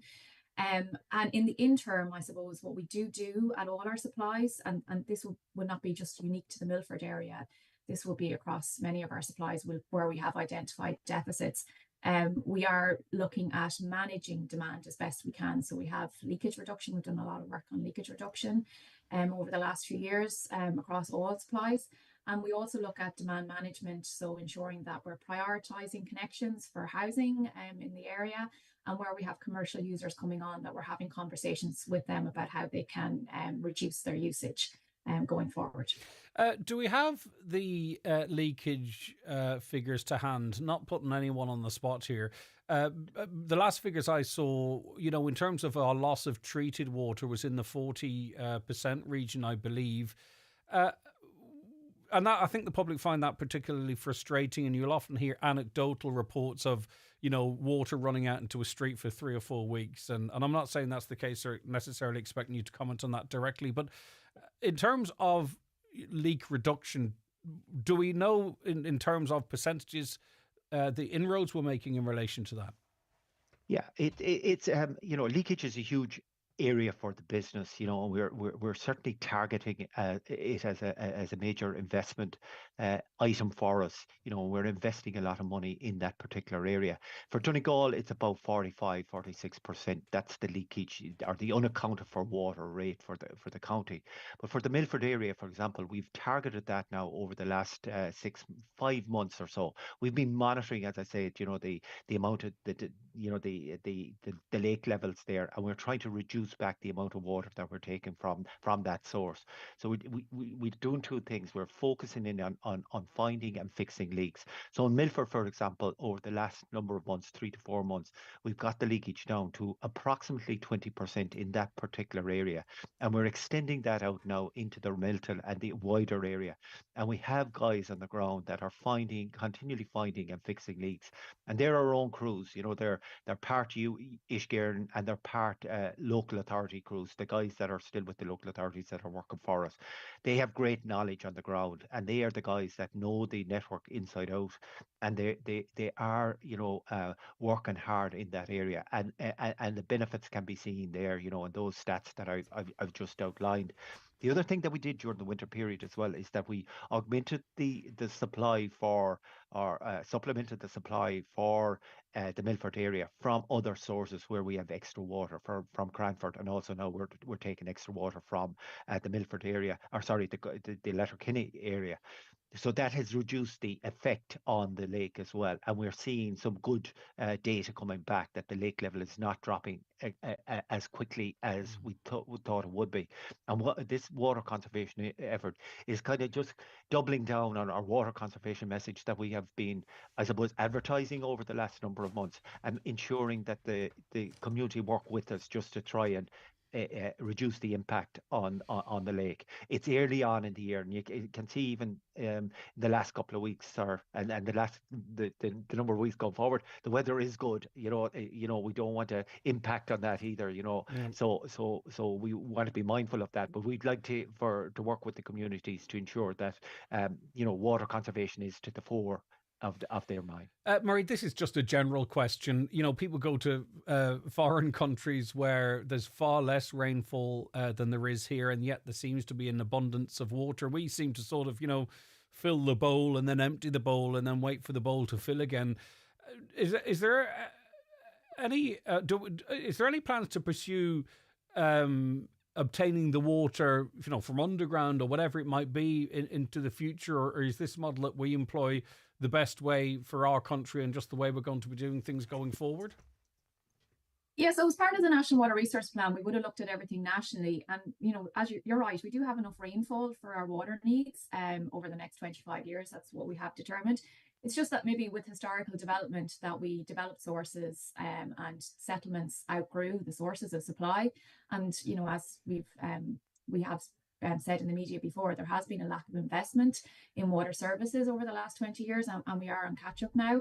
And we do need to develop new sources of supply to sustain the growth that we have seen. We're also in a high growth scenario. Our population is growing.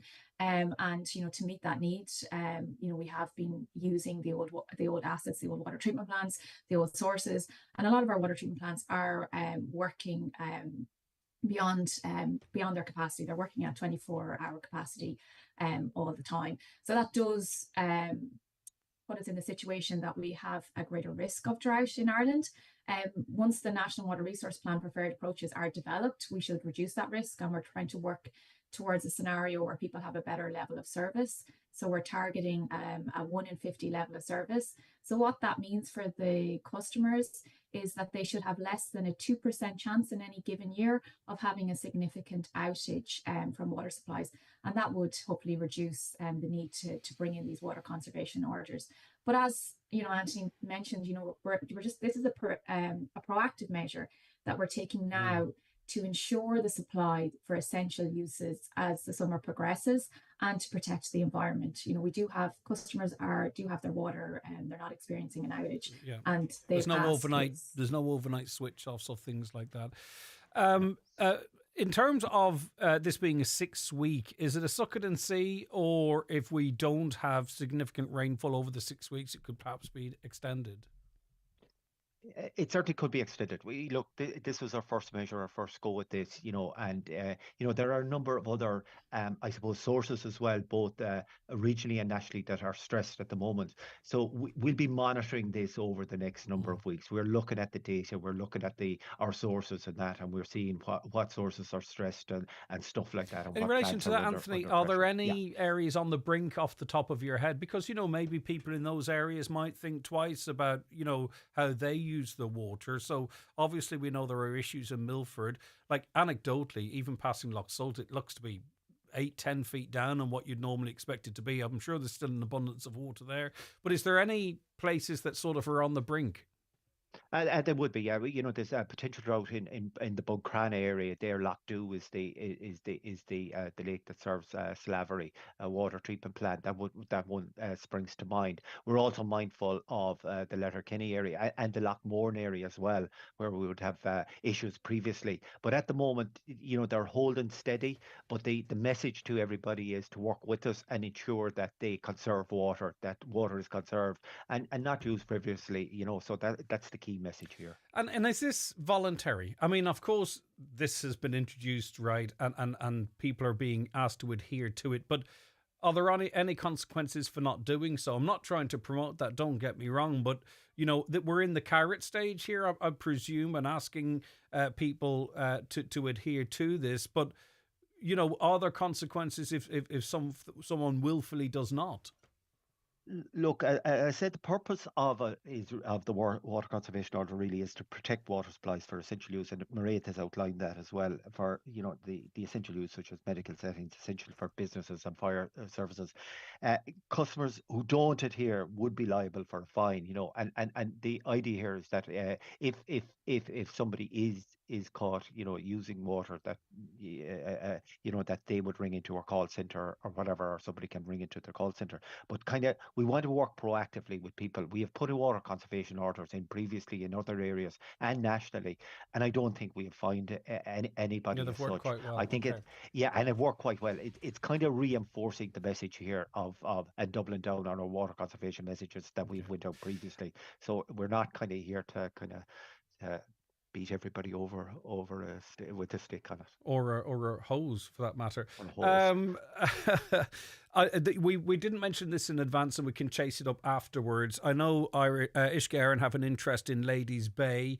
There's work ongoing on there. Do we have an update on it? Keeps popping up in these EPA figures, and I know the EPA have said Uisce Éireann are conscious of that. We can chase it up off air, by the way, so not knowing right now is not a bad answer. But I don't suppose, Anthony, do you have off the top of your head what the situation is in relation to investment there, or do you want me to chase it up with you once we finish the interview? Chase it up we will afterwards, do that. actually. Fair enough. Okay. But what I would say is that there's huge investment in water services right across, both on the wastewater side and the water side in Donegal. You know, we've invested heavily over the last 10 years. 400 million springs to mind as the figure, and we have, you know, upgraded, I think, 7 water treatment works, and you should be able to see the work that we're doing on the wastewater treatment side as well. An awful lot of investment there. New water treatment plants put in places where there was untreated agglomerations previously. So we will continue that. And what's happening is, you know, over the last number of years, there's sustained investment now, and you know, and that's critical. You know, previously, I know back in the 2000s when I was working with the local authority, it was sustained for a period of time, but now it's continuous, it's sustained, and we are seeing the benefits of that, and we are getting to a lot of the issues that we need to get to. And Mairead, finally to you, you know, and I've put this to housing ministers in the past, you know, one of the greatest challenges in terms of our meeting the housing needs, for an example, is access to resources, be it electricity or water or sewage. Does Uisce Éireann have a stance in relation to that as to sort of, you know, where we're at and where we'd need to be? Because for every 30 or 40 houses that are promised on an annual basis, that's 30 or 40 houses of water going in and sewage going out. And I think sometimes that's where our greatest problem lies in terms of fulfilling some of these targets that are set. I'm not asking you to comment on government targets, but just more generally to that point. Yeah, so kind of coming back to the National Water Resources Plan, like that we did look at the projected population growth that was set out in the National Planning Framework, and you know, a particular focus on the key towns that have been targeted for growth and for economic growth. So we are prioritising those settlements which are considered to be key growth areas, where there may be deficits in the infrastructure now, and we are prioritising projects such as water treatment plant capacity increases, and as Anthony mentioned, the investment that we put into the wastewater infrastructure. So they're our priority right now to open up areas, you know, for the housing. And as I mentioned about our measures in terms of when we have deficits at supplies, we are prioritising connections for housing and working with our commercial users to see what they can do to reduce demand. Mairead Conlon, Uisce Éireann's Water Asset Strategy Manager. Thank you very much for your time. Take care. And Anthony, thank you too as well for your updates. Thanks very much, Anthony Skeffington, Uisce Éireann's Northwest Regional Water Operations Senior Manager. Thank you very much indeed. Let me see. Anthony commented on Facebook. And he says, the fact that 3/4 of the people think we're taking in too many people, letting a government TD off the hook as usual. The people are being consulted, and you off with that spin. Anthony, I just wish people could see the wood for the trees. You tell me another media outlet or another journalist in this county that's raising the issues of Ballyliffin with senior TDs and gets a commitment from a government TD, not from this county, that if government reps such as Pat the Cope Gallagher or Charlie McConnell raise the issue of Ballyliffin with him, that he'll give it on a national level particular attention. You know, think about it. Look elsewhere. Look online and in the papers and see how much coverage of that issue you can get. You will find, or certainly even reference to some of the details that we've been given. Try and find it, and then ask your questions. Because I know you're very intuitive, but have a look around. Not many radio stations or individuals are raising these very local issues with national TDs. And if you can't see that, if you think that's letting him off the hook, well, I'm afraid, Anthony, me and you are never going to potentially see eye to eye on things like this. Back after these. Ensure the safety of your team with SafeTech. We have part-funded courses in first aid, people moving and handling, confined spaces, food hygiene, quad bikes, fire warden, IPAF MUPS, electrofusion, welding and machinery cards for Ireland and UK sites. Also delivering online courses like utilities, water hygiene and construction supervisors. SafeTech can deliver group training at your business premises. To find out more, contact safetech.ie today. Get ready, Donegal. The Letterkenny Motor Show is back, happening Saturday 10th of May from 10 a.m. to 4 p.m. at the ATU campus. See the latest new cars and vans from 11 local dealerships showcasing 20 top motor brands all in one place on one day. Brought to you by your local franchise motor dealers, it's a day to celebrate driving, style and innovation. With entertainment and fun for the whole family, this is one show you don't want to miss. Proudly supported by First Citizen Finance, Letterkenny Chamber, the Society of the Irish Motor Industry and Britain Insurance. Visit letterkennymotorshow.ie for full details. Hegarty's Home Interiors in Buncrana is hiring a full-time furniture delivery driver. 32 to 38,000 euro per year. Responsibilities include nationwide deliveries, careful handling and assembly of furniture, and warehouse support. Applicants must hold a clean Irish driver's licence, be fluent in English, physically fit and customer focused. 8-hour shifts, 5 days a week with some overtime and weekend work. Immediate start available. Apply via email info@hegartys.ie or drop your CV in store. Join a trusted brand with 70 plus years of excellence. Keeling's blueberries are available now. Let the fun begin. Pick up a punnet of Keeling's blueberries in store today. Tasty, juicy, feel-good fruit. Love that Keeling's feeling. Join the Highland Radio Outside broadcast team this Saturday at Carrigard Pharmacy as they celebrate 25 fantastic years. Jimmy Stafford will be live from 12 noon and there's plenty happening in store with 15% off all front of shop purchases, free raffles and complimentary refreshments. Don't miss the fun this Saturday from 12 till 2 p.m. Live from Carrigard Pharmacy with Jimmy Stafford on Highland Radio.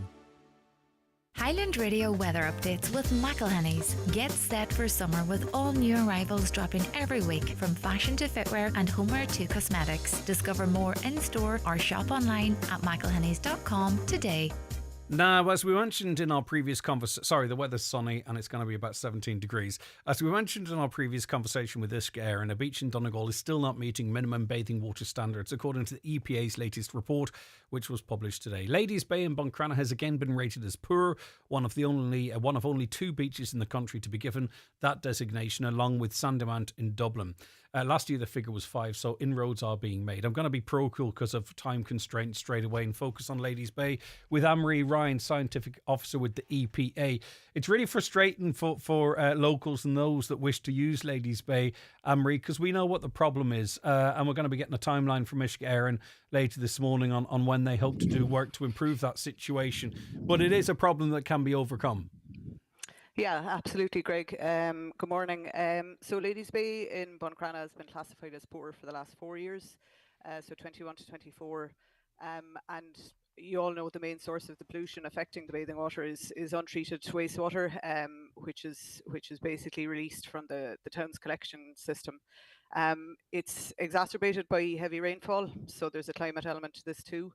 But look, what's been done, the wastewater works was included as a priority area by the EPA, and Uisce Éireann have progressed major upgrade of the collection system to improve performance and provide more storage, essentially to deal with the heavy rainfall, because as we all know and as we experienced, I think in August in particular in the west and northwest, you experienced a lot of localized heavy rainfall. Which, you know, it doesn't help the situation. It's washing contaminants off of the land. It's washing stuff from the surface water collection system into the sewage pumping station.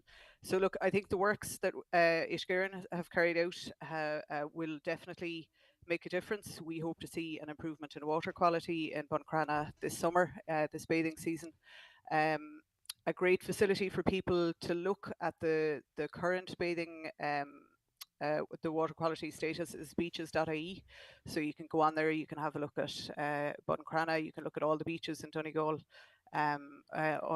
almost all of which are excellent. You have 3 rated as good, and the 1 poor in Buncrana. So look, we're very hopeful that this summer we'll see the works that Ishgaren have done. So they've already completed a portion, and the remainder, I believe, will be completed Q3 of 2025. So towards the latter end of this year. Yeah, and of course, we'll be brief, Anne-Marie. We do appreciate your time. Our water is good and very good.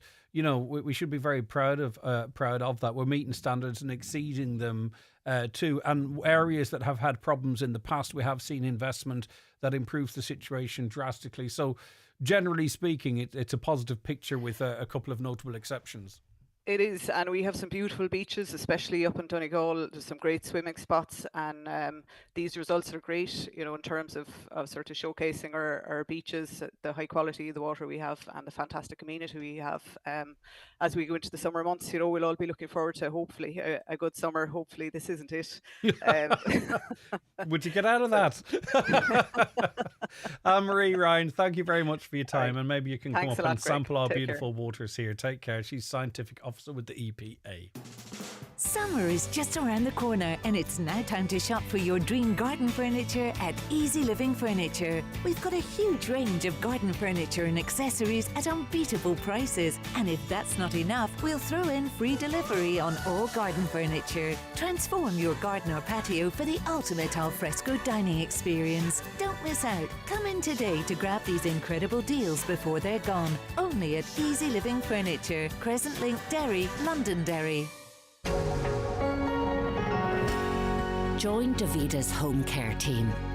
We value individuality. We deliver care with compassion and respect. We will train you and support you every step of the way. But above all, we will empower you to make a meaningful difference every day. Your life, your way. Join Davita. Apply today at davita.ie or call your local Davita office. For expert advice to help you feel well and stay well, call to our friendly team at Brennan's Pharmacy Letterkenny. Choose from quality nutritional ranges like NutriBurst, Dr. Claire and Together Health. Easy free parking across from Costa at the New Dunn stores. We want to help you live well and stay well at Brennan's Pharmacy Letterkenny. We're here for you.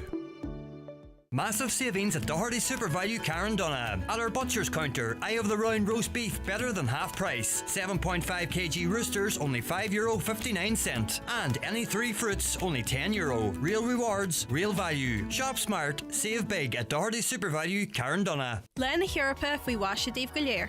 This May 9th, celebrate Europe Day. Celebrate EU funds in Ireland, supporting people, supporting jobs, supporting research and innovation. Celebrate our shared values of freedom, democracy, equality and the rule of law. To learn more and to be in with a chance to win a €100 voucher, visit eufunds.ie. T's and C's apply. Níneart go Carla Hilla. Brought to you by EU Cohesion Policy Funds and the Government of Ireland. This month, Foy's in Ballybuffet and Letterkenny are having a massive display clearance sale. We're making room for new arrivals with incredible discounts on display furniture, including sofas, dining room furniture, bedroom furniture and more. It's your chance to grab top quality furniture at unbeatable prices. With the largest showrooms in the Northwest, Foy's is the place to shop interiors and paint. Foy's, where the best deals are waiting for you.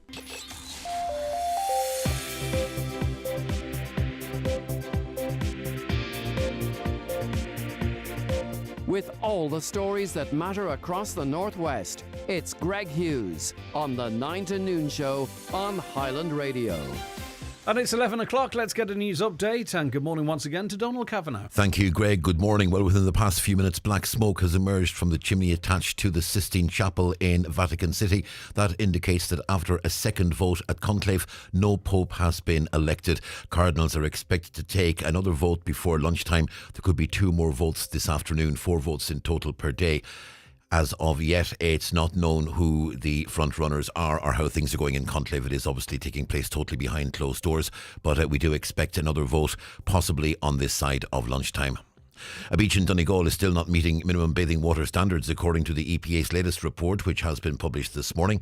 Ladies Bay in Buncrana has again been rated as poor, as you've been hearing. It's one of only 2 beaches in the country to be given that designation, along with Sandymount in Dublin. The EPA says the main source of pollution affecting Ladies Bay is untreated wastewater released occasionally from the town's collecting system.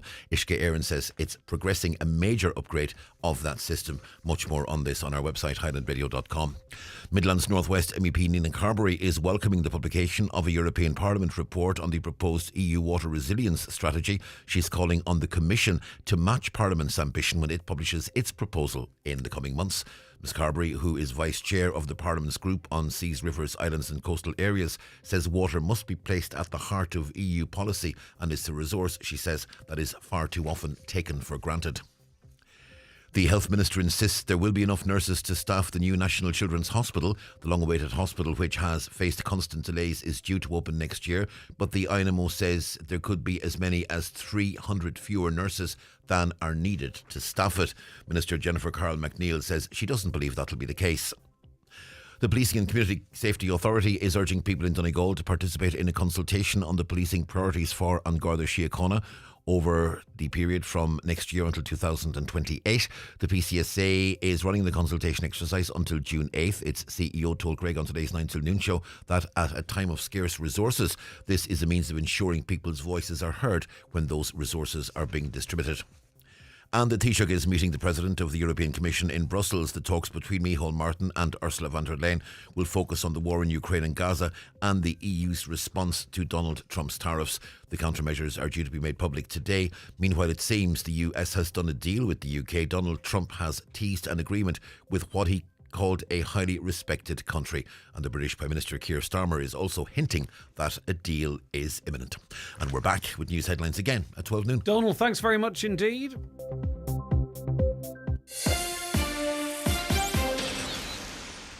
Jenny loves spring. Sun on her face and a crisp cold specially selected kombucha from Aldi in her hand. It's picnic time.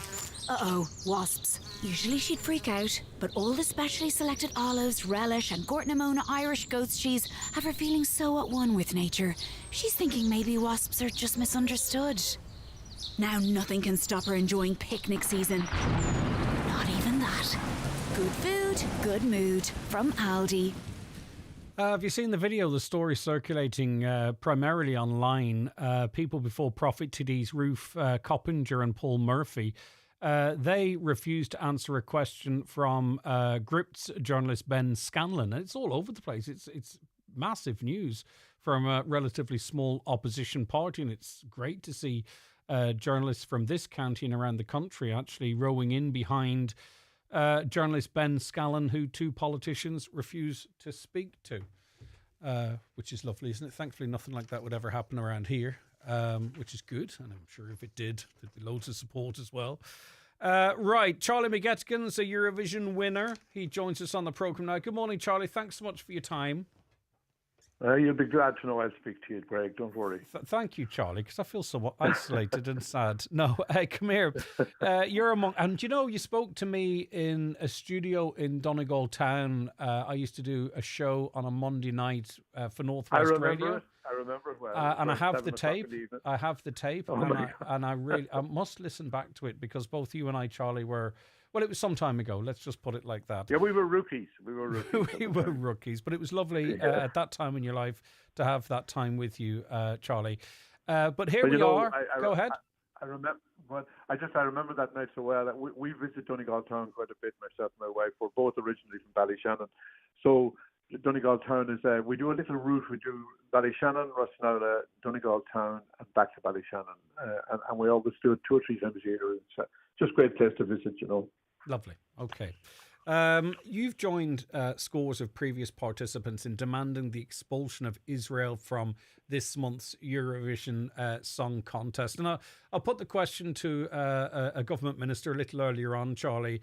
And it's not that he didn't want to answer the question, but he says, you know, what we really need to be focusing on is, you know, stopping the murdering of innocents, and also getting aid into the country. And it kind of made me think a little bit that, maybe we should be using our time to discuss that. But I suppose then I thought it's all part of the one thing, isn't it? It's all little things we can do to try and affect change. Exactly, Greg. When I was asked to sign the document, the letter, I signed it without caring. It was right from my heart.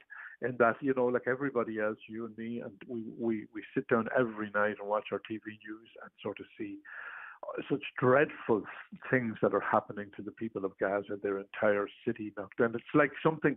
It's funny. I was watching a documentary on the end of the World War, VE Day last night, and there was a picture of Berlin post the war, and it very much mirrored what Gaza is like now.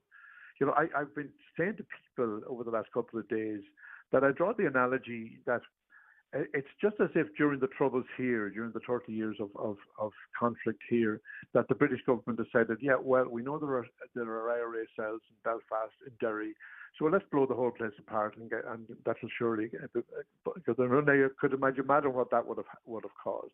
So it's something very similar that Israel are doing in Gaza.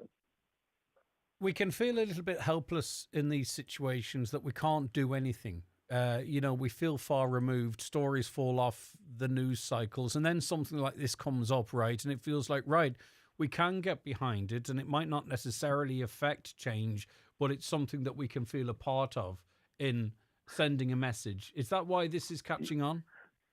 Yeah, I think my ideal situation would be that all the countries in the Eurovision this year would use their participation in the contest as a form of protest, and to show solidarity with the people of. We've already shown solidarity with the people of Ukraine here in this country and in Europe, in that Russia were banned in 2022. Were banned from the Eurovision Song Contest. I think it would help so much just that the people of Gaza would know that we feel for them, that we are concerned for them, and it would also give a message to the peacemakers, to people say, look, get together, let's sort this out. This is needless violence and needless genocide that's happening there. The one thing, though, is when you go down a path like this is how far are you prepared to go, especially on a matter so serious. Let's say that Israel are allowed to participate in this competition. There are those in Palestine and Gaza that will look on and go, right, well, if you want to stand with us, then don't you participate with Israel. And that's how you follow this through to its end. So, we have to be careful that we're not a la carte protesters. That would be a concern I have. If you are behind the people of Gaza, well, then really I think you should be all in. Yeah, well, in my opinion, there's two elements to this. There's the singers and songwriters who have entered the Eurovision, and it's a big deal, and it really does break my heart to have to talk like this, because Eurovision is something not only have I been involved in 1994, but way back to the 1960s, I've been a Eurovision fan. I love the idea of Eurovision, the coming together of all the countries involved, and a meeting of minds just to perform music and to entertain people. But it would be there's only so much you can do. You know what I'm saying? You have to sort of. If it was me, for example, Greg, I know that if it was me and the way I feel now I'm 74 years of age now. I'm a very I've accumulated an awful lot of knowledge, but I feel that if I was in the Eurovision this year and Israel were in it, I would pull out personally. No, that's what I'm saying. I don't want to preach at other people and say you should pull out. That's each individual and each individual country has to make that choice themselves. Now, Kevin Backhurst has said that he's going to have a conversation with the EBU, and incidentally, I think the Director General of the EBU is a man called Noel Curran, and I think he has Donegal connections. I know that he has a house down in Creevy, just outside Ballyshannon, and I found him a very receptive person down the years. Anytime I spoke to him, and of course he's married to. I can't think of her name now. No, that's okay. The girl that. the girl that sang for Ireland and won the Eurovision. God save us. Well, it's not Donna. No, it's not Donna. No. You hear it every time. I know. It will come to one of us in the meantime. But Charlie, like you talked about what you would do. Like if it were me, what I thought would be an interesting protest, and then it might have sort of put more pressure on the likes of RTE or the BBC or a French channel for that matter, for whatever, is the national broadcaster to mute Israel's performance, because it's achievable and it's within an individual nation's control. And I thought that would be a protest that wouldn't leave it open to sort of the kind of question I put to you about withdrawing from the competition altogether. You know, if their participation was muted, you know, it probably might be more achievable and in a way might have more of an impact. I've never heard that mentioned before. No, it's my idea, Charlie. It's my idea. It's a really good idea. Yeah, I can, and then you could leave it up to each country if they want to use it or if they don't want to use it. Precisely, and also it would not sort of leave question marks about people who might be opposed to Israel being in it but still taking part in it. I just feel it would be, 3 minutes of dead silence during an Israeli performance would send a very strong message, and be less sort of morally questionable.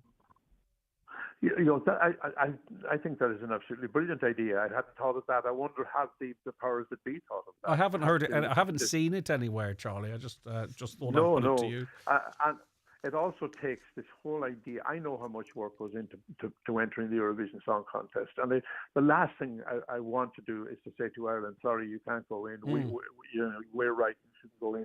Well, it takes the pressures off the writers and the performers, right? Because they've been building up to this their whole lives. It puts it into the control of state media, and they can maybe take a stand on behalf of the people that fund them. Well, the National Union of Journalists have come out against this as well. They've sent a letter to Kevin Backhurst, and perhaps you're a journalist yourself, I'd imagine. I would, if I was in your shoes, I would send that suggestion to the NUJ, and maybe that it would reach the powers that be. Right, okay. Charlie, listen, thanks. Lovely to speak to you as always. I hope you and the family are keeping well. Thank you very much. We're great. Brilliant. Thanks Lovely, Charlie. Take care of yourself. Would you be in favour of that? As I say, it just feels like a compromise proposal that would be far easier to implement, and it would also really put it to RTE, like how, what kind of a stand do you want to take on this? Because we can huff and puff, right? But the reality is that Israel's got a lot of friends, and we saw, as I mentioned earlier in the show, a time where there were previous calls for Israel to be banned, and they went on to win it. Whereas I think individual countries could choose to take their stand, and it would put far more pressure on governments, publicly funded media such as RTE to say, right, this is the stand that we will take. And it also means that artists don't feel that they're sort of morally bankrupt by competing alongside them. I just think it takes the light off them, which would be fair, given the fact that the Eurovision is a joyous competition and people go when they love it. And it's terrible when it's overshadowed politically, but as I say, that action from individual broadcasters, I think, would be what I would suggest. As I say, I haven't seen that suggestion elsewhere. I'm not taking credit for it, but as I say, literally haven't seen it anywhere else. Should RTE mute Israel? The county's #1 talk show, the 9 till noon show on Highland Radio. Be a winner and view the trophy collection at Brian McCormick Sports. Full colour awards, glass and crystal, perpetual cups and shields, sports awards, metal cups and medals. Whatever the occasion, click bmcsports.ie. Budget medals for sports days with personalised inserts to promote your club and school. Full engraving service available at Brian McCormick Sports, Main Street, Letterkenny. McCullough Jewellers in Letterkenny are synonymous with fine jewellery, quality watches and giftware, with stores at Main Street, Letterkenny and the Letterkenny Shopping Centre, or online at ormccullough.com. You can choose from their quality product range in a relaxed atmosphere, and their sales staff will be happy to help you make the right choice, whatever the occasion. McCullough Jewellers, making moments magical for generations. With over 1,000 TFI Local Link door-to-door services nationwide, if you're on our route, we're on our way. To use the service, simply pre-book the day before you want to travel with your TFI Local Link office. To find out more about door-to-door services in your area, visit transportforireland.ie. We're Transport for Ireland. We're Transport for you. Celebrate summer this week at Centra with our summer sizzler offers. Like Centra Fresh Irish Chicken Fillet 680 gram, $7.50. Selected ice cream like Magnum Mini 3 packs, any 2 for €6. And selected barbecue meats, any 3 for €10. Centra. Live every day. Don't miss Homeland's May Mega Deal. Save 15% on wild bird feeders and tables. Farm stock solar fencer S440, now $179. Save €20. Bold all-in-one lavender and chamomile pods, 51 wash, now $13.99. Save €6. Offers until May 31st. Shop in-store or at homeland.ie. Nationwide delivery available. Highland Radio Time Checks brought to you by EirGrid, the operator and developer of Ireland's electricity grid. EirGrid, powering up communities, powering up Ireland. The time is? The time's 11:16. Now, the Kamogi Association has announced that it will call a special congress on May 22 at Croke Park in a bid to resolve the controversy over players being forced to wear skirts rather than shorts. A vote will be held on the introduction of a rule to allow players the option to wear skirts or shorts. If passed, it will go into effect almost immediately. Lisa is manager of the under-18s Donegal and St Eunan's Kamogi teams and joins us now. Hi, Lisa. Hi, Greg. It's one of those, isn't it? That is the issue. Is the issue the fact that you know women feel more comfortable in shorts maybe than skirts, or is it about actually really in 2025, particularly women being compelled to a dress code specifically? What do you think the main reasons for the pushback on this is? Well, I think it's probably a mixture of both of them. You know, some girls like wearing the skirts, some don't. They find them very uncomfortable. And I just think in this day and age, you know, a lot of them as well think that we shouldn't be told what we have to wear. You know, LGFA girls are allowed to wear shorts. You know, why can't we? We're all supposed to be part of the same, you know, trying to keep the girls in sports and all. So I think it's a mixture of all sorts, really. And are skirts uncomfortable? Like, what are they? It's shorts with they're very, yeah, they're a skirt with shorts underneath. Right. They are uncomfortable. You know, you see girls spend most of their time on the pitch fixing them and pulling at them, and they're not great fit. And I presume there's not the level of flexibility in shorts in skirts as there would be in shorts to fit all our different shapes and sizes. No, definitely not. And they're not as widely available either as what shorts would be. But it's in the Kamogi rules that the girls have to wear skirts, and if they don't, they can be put off the field.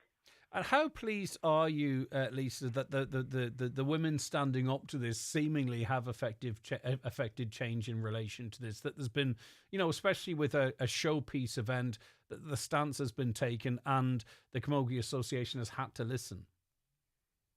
I'm delighted. This has been an issue for quite a while. You know, it's not the first time that it's reared its head. It has been voted on numerous occasions at Congress, and it's not the girls. Well, my girls definitely haven't been asked if they want to wear them or not.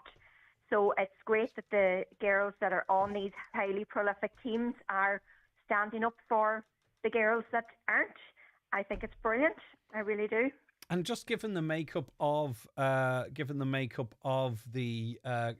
Congress, is it likely that girls and women will be given the choice? I mean, is it easy to guess what the outcome of that vote might be? No, it's actually not. I'm kind of hoping that they do the right thing and let the girls choose whether they want to wear the skirt or not, or even come to a compromise. Like, I know the official team photos at the start of games, they look brilliant because all the girls are wearing the skirts and they look nice and tidy and all.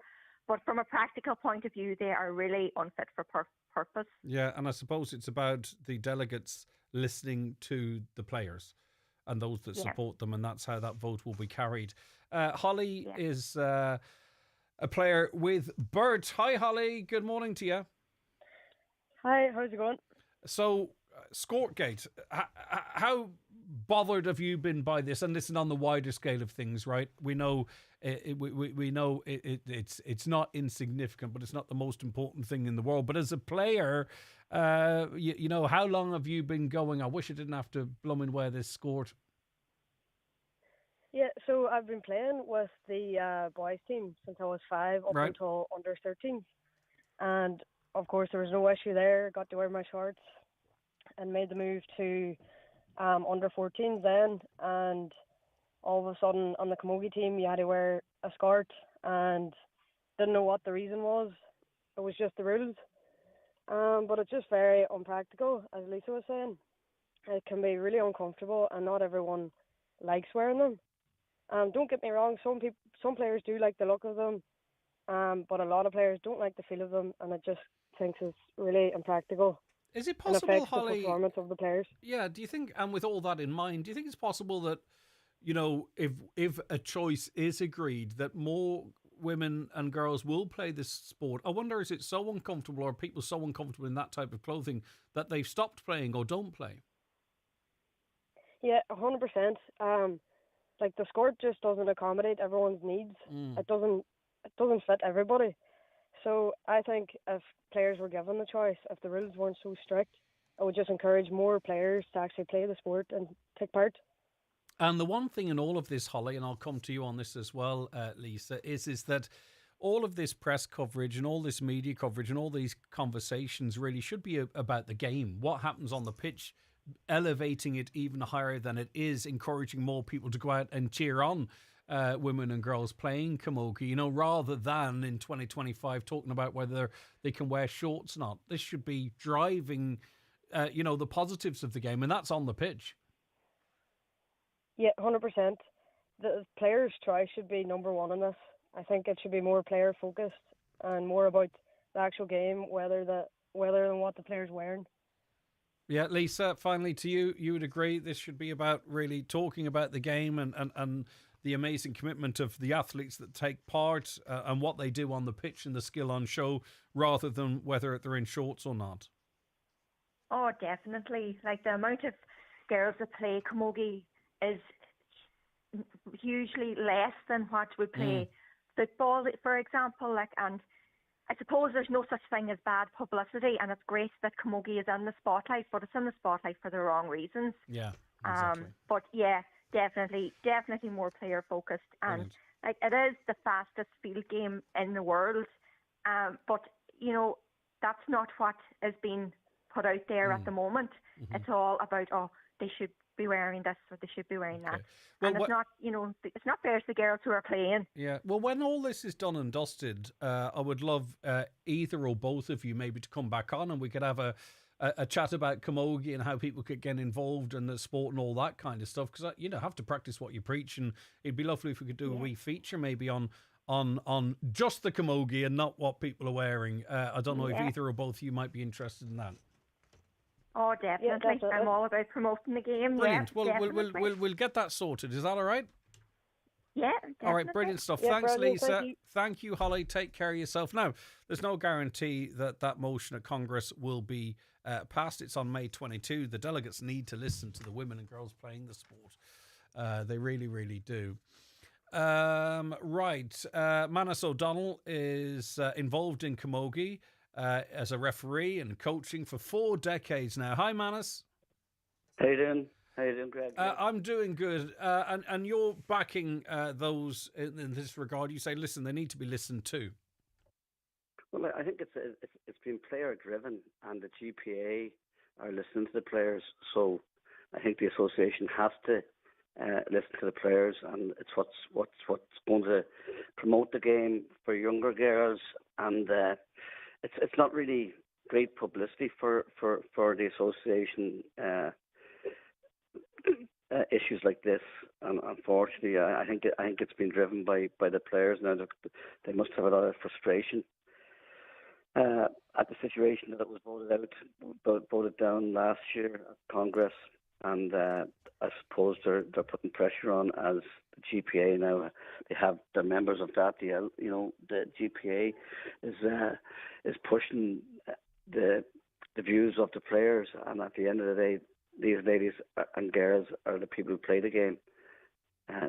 Not a lot of us. Well, obviously, I've never played Kamogi. I played hurling, but the thing is that the players need to be listened to, and I think it's very important that. It's great that they're going to have a special Congress now and it'll be discussed at that. And it's important that the democratic process goes through that, the Congress, etc. And it's decided by the Kamogi Association rather than by pressure totally from everybody else and from the media. The thing is that the players, but the ladies who are playing senior county Kamogi, the majority of them have requested that they be allowed to play wearing shorts. So I think it's very important that be listened to. Yeah, and that's it. And I suppose the delegates, whether they're traditionalists or whether they are progressives or actually really care what their players think, we'll find out. We'll find out on May 22nd. Manus, thank you. Maybe you might join us for a chat about Kamogi, the actual sport of Kamogi into the future. Yeah, I think that, and I would be delighted to. Yeah, brilliant. It'd be lovely, actually. I'd love to get you in studio, what have you. We can have a cup of tea and a chat. Lovely stuff, Manus. Manus O'Donnell, involved in Kamogi for over 4 decades, reffing, reffing and coaching, etc.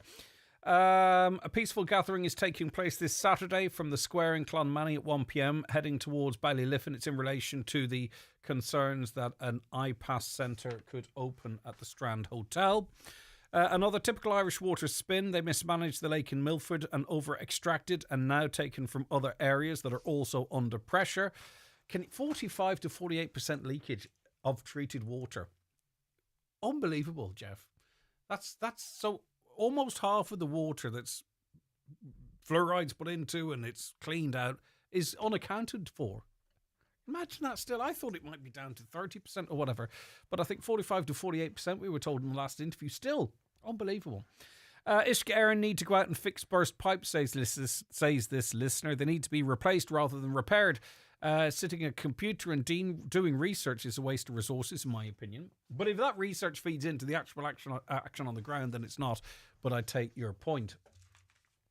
A caller says, Eurovision is ridiculous. Australia is in the Eurovision. Sure, it's not even in Europe. Should we mute them too? Well, Australia aren't killing 25,000 children with bombs supplied to them from America. Australia are camping it up and going over and singing songs on the stage. I can't see the equivalence there between Australia and what Israel are doing. The Eurovision is fun. It might be ridiculous. It's not for everyone, but it's fun. It's where people come together and sing and dance and prance on the stage, and the audience love it. And, you know, in this day and age, anything that gives us a respite from India v Pakistan, what's happening in certain parts of the world, you know, that's to be welcomed. There has to be light and shade.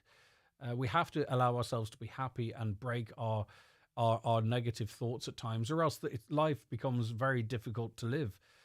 So why would you mute Australia just because it's not in Europe when you would mute Israel because of the genocide that they're a part of against the Gazan people? I don't see, but I take your point. Greg Hughes, all you need to do is go out and look at the sky and you will see perfectly the chemtrails happening in the sky as we speak.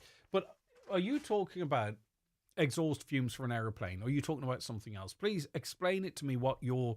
And I'm genuinely not being smart here. But are you talking about just exhaust fumes that are eventually... Are you saying there is some... Are you saying it's a plan and there's stuff in them? Because of course I can see the exhaust fumes from the aeroplane.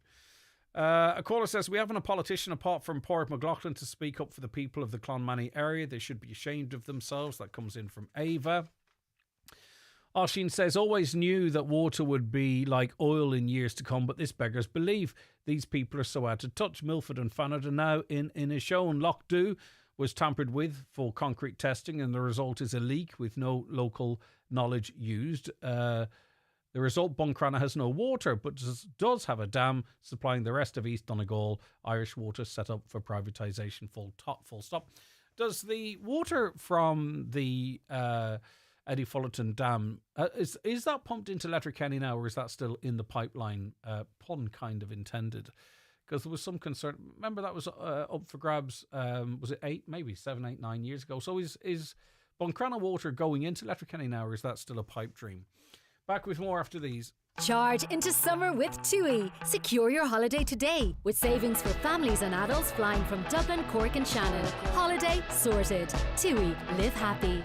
Are you renovating your home or moving house? Either way, it may require a clear out. Before you fill your skip with items you no longer need, think circular and ask yourself, can the item be reused, given to family or friends, recycled, donated to charity, or even sold? So think before you skip it.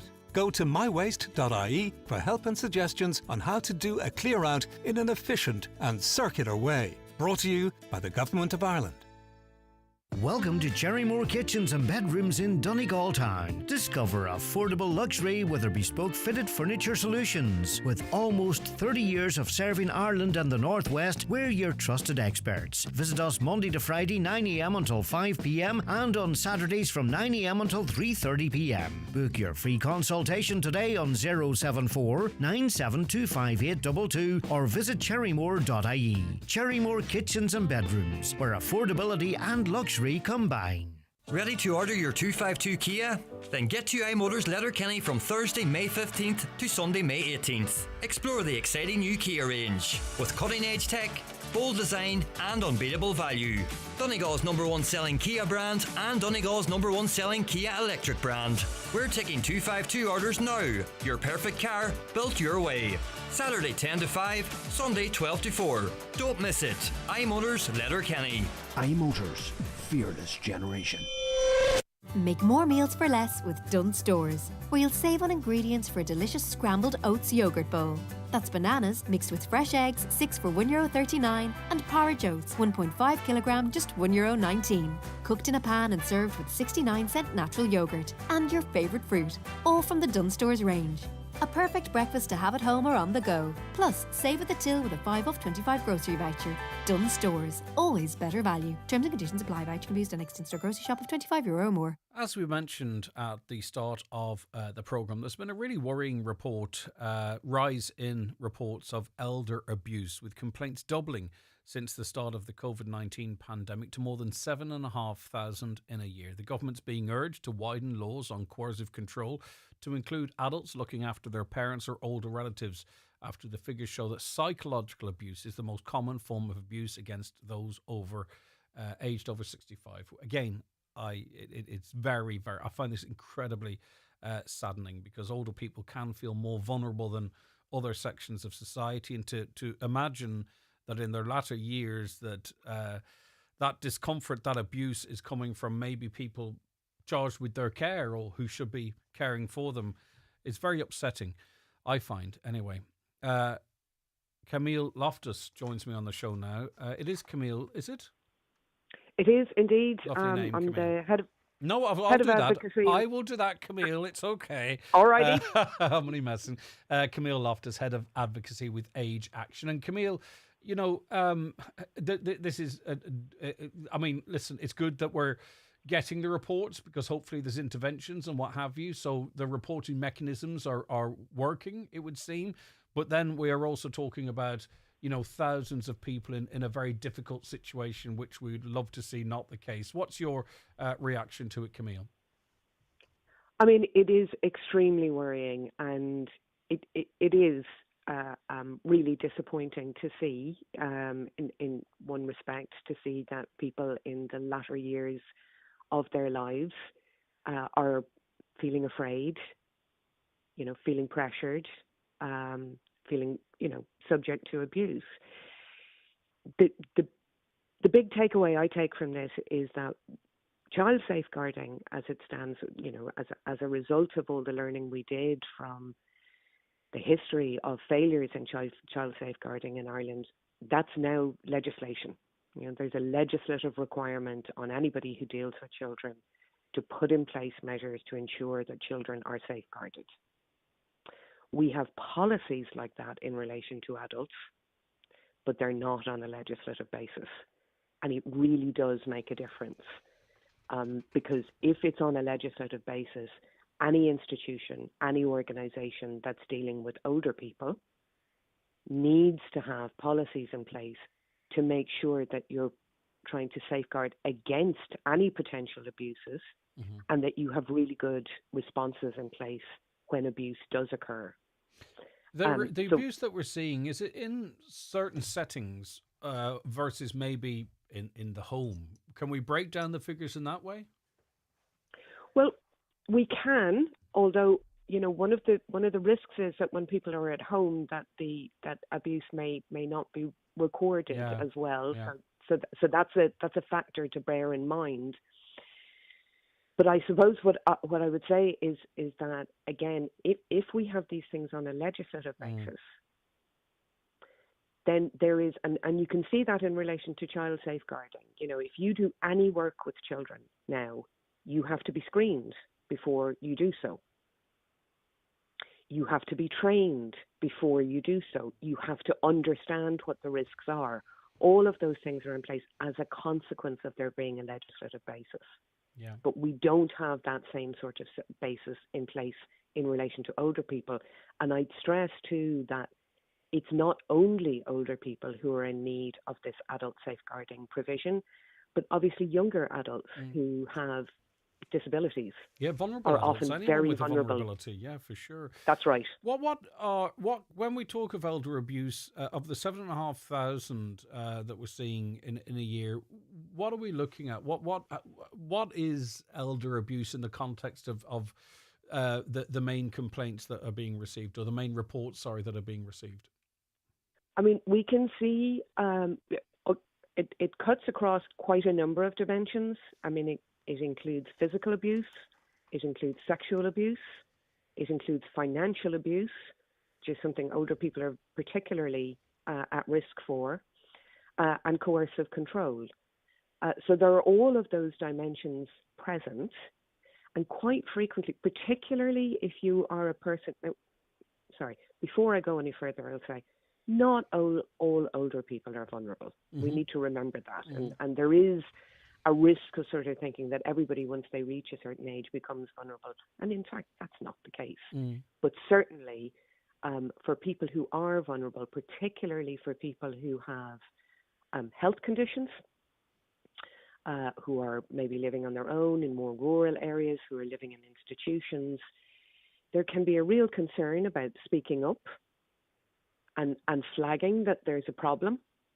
And that's why it's so important that we have procedures and policies in place, so that we're not just reliant on those reports, that we have a proactive system in place which ensures that anybody who's working with older people is equipped and aware of what the risks are. Yeah. So up until now, what are the mechanisms that are driving these reports? So in other words, I mean, how are these cases being identified, or is it people self-reporting? Is it that, or is it people in residential care and their carers are noting family members or certain stuff? So how at the moment is the system working? So some of it will be self-reports.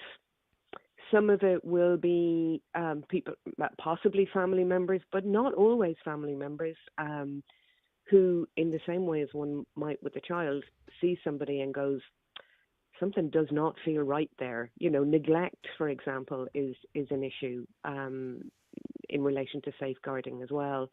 And it can be staff in institutions who make reports around that as well, who might see, for example, an older person being pressured in relation to finances, perhaps by a member of their own family. So there's a number of dynamics the number of routes by which reports can be made.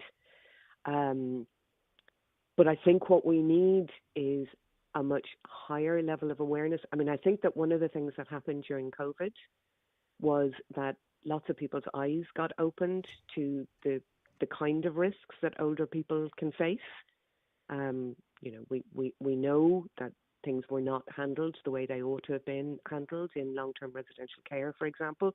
So I think there's growing awareness around these issues. And I think older people themselves are growing more aware around these issues. But we need the legislative structure in place to make sure that we're doing things right and not just getting these reports, but that we're taking steps to ensure that the abuse doesn't happen in the first place. Okay. Camille Loftus, Head of Advocacy with Age Action, thank you very much for your time. It's greatly appreciated. 086 60 25,000 is the WhatsApp and text number. A caller says, RTE are muting everything else, so why not? I wish they would mute the Eurovision altogether. It's not about music anymore, but there's many other programmes on different channels. There's no such thing as Palestine. Israel has every right to defend itself against terrorist acts, believes the listener. Just because Hamas hides in schools and hospitals doesn't mean that Israel is to lay down and be destroyed. If the so-called Palestinians threw out the Hamas terrorists, they would not have a problem. So, I mean, that can be quite difficult for a vulnerable population to actually throw out a terrorist group, given the imbalance in arms and the fact that, are you asking women and children to do this or what have you? So, I mean, let me ask you this. How many Palestinians is it okay to kill to capture one Hamas member? Let's just presume that the population can't rid itself of Hamas, and maybe they see Hamas as the only defense from what's happening to them. How many Palestinians, what's the equation? Is it 20 to 1, 40 to 1, 15 children to 1? If you believe that Israel has a right to defend itself, I'm sure there are other ways they could do it. What is your ratio that's acceptable to you? Because at the moment it seems to be everything. Is Ben Scallon a bona fide journalist? I wonder, will we see a number of so-called citizens journalists doing the round with certain agendas? Perhaps it's the times we live in. Ben Scallon's a member, as Gript is, of the Press Council. And whilst Gript media approach certain topics, they're whether you agree with them or disagree with them, they are legitimate media and members of the Press Council and abide by the very strict same rules that we must abide by, albeit it's a different type of media compared to radio. And I was actually trying to explain the press guidelines to people on social media yesterday, actually, in conversations. But he is a bona fide journalist. But the problem is he's also been a candidate in elections, but that's fine. So he is. So you might not agree with what Gript or he might say or the questions that might ask. In this instance, the question he asked was a legitimate question.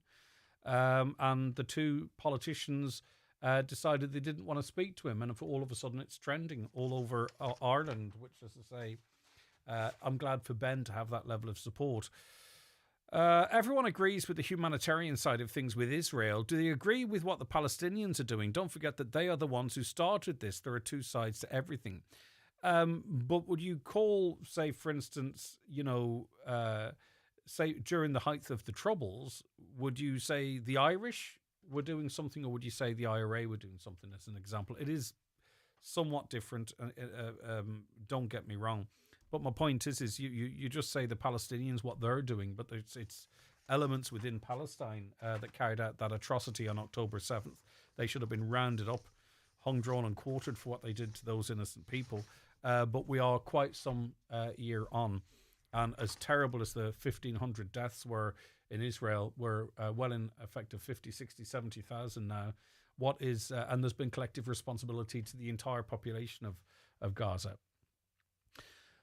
Isn't it ironic, says John, that amidst all the US commemorations, we sit day and night watching on our devices a massive concentration camp where the slaughter continues daily? This is orchestrated by the new Hitler and his cohorts and aided by the US and Europe. It seems unreal. It seems unbelievable. What on earth is happening? John, I agree. It's hard to get your head around that it's allowed to happen. It really is unbelievable.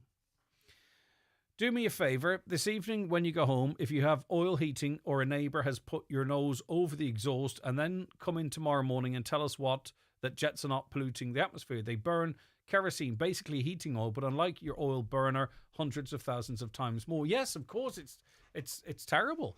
And if that's what you're talking about, if that's what chemtrails are, right, I get you. It's massive exhaust pumping stuff out to the atmosphere. I would not like to do what you're suggesting. So I understand. I thought people were suggesting that there were chemicals being pumped out from airplanes purposely to control the weather. I know that happens in the United Arab Emirates to create rain, don't get me wrong, but I thought, the chemtrails were people suggesting that on an organised way, governments were either poisoning their populations, trying to control the climate, or doing so. I didn't realise, as the listener says, it's about exhaust fumes. No, I wouldn't want to stick my nose anywhere near it. There was an expert years ago that concluded that the sun was being blocked out and that chemtrails exist. He had no way of proving it until 9/11, when no planes were flying over the US. No planes flew for 3 or 4 days, and this proved the air pollution. But why then do these planes have more or less effect dependent on the high or low pressure? That obviously then has to be factored in. Chemtrails, there are patents related to this going back 60 years. The aeroplanes that do this have separate tanks, and dedicated spraying systems.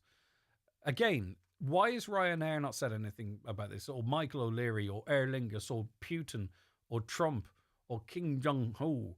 Like, how are all of these governments around the world complicit on this thing with no leaks at all from anyone in a senior position saying that airplanes have separate tanks? How come staff at Boeing or Airbus aren't telling us, do you know we're putting separate tanks into these planes that they put the chemicals in? I will believe anything with a bit of evidence, but this caller believes that airplanes have separate tanks and dedicated spraying systems. Of course, they do this in Dubai. We know that they do cloud seeding. That happens in Dubai. I'm not sure it's done with commercial airplanes. I think it's actually dedicated equipment. Yes, cloud seeding is a thing. I get that. But people believe there are separate tanks in airplanes, and all governments and airport staff, plane manufacturers, the people working in the factories, they're all complicit in this, and no real evidence has come out about it. All right, interesting stuff. If you haven't tried Sweeney's Hotel, Bakery and Pizzeria yet, now's the time. Taste freshly made macaroons and baked goods from our bakery. Enjoy free delivery on all pizzeria orders over €20 within 2 kilometres of Sweeney's. Sweeney's Hotel, Bakery and Pizzeria. Baking fresh, delivering happiness.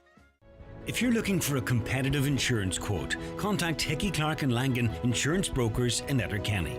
Home, car or van insurance, farm, commercial or public liability insurance. They compare quotes from all the leading insurers so you get a great price. Call Hickey Clark and Langan on 91 26688 or call into the office at Ballymacool, Letterkenny. Hickey Clark and Langan General Insurances Limited, trading as Hickey Clark and Langan, is regulated by the Central Bank of Ireland. Bus Éireann is looking for professional driving contractors with coaches, minibuses and taxis to join Ireland's school transport scheme. So be a pillar of your community, help steer our children to a brighter future and start your day with happy smiling faces. Sign up at buseireann.ie/contractors. Bus Éireann operates the school transport scheme on behalf of the Department of Education.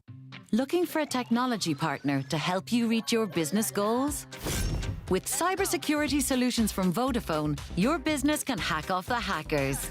And with our collaboration tools like Microsoft 365, your business can bring the team together, wherever they are.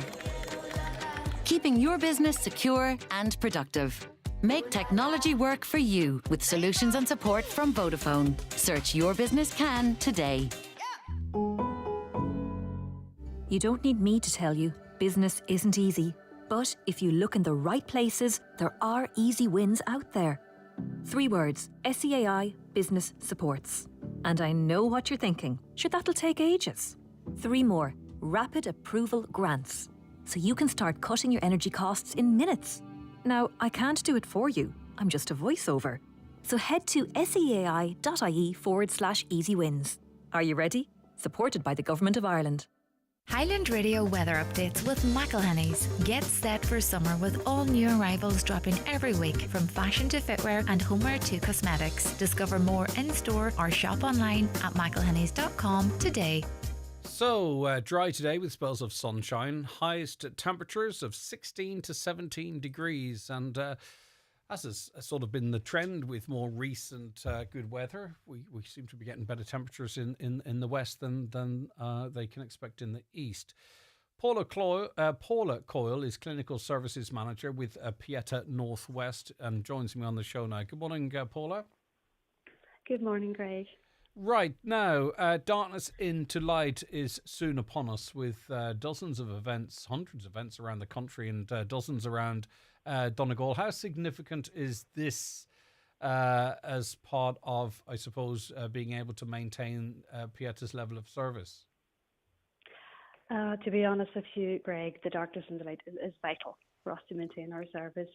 And yeah, you're right. I mean, there's so many walks taking place. It is our main fundraiser. It's taking place in 200 locations in 14 countries. So, that's a bit of a global movement at this stage.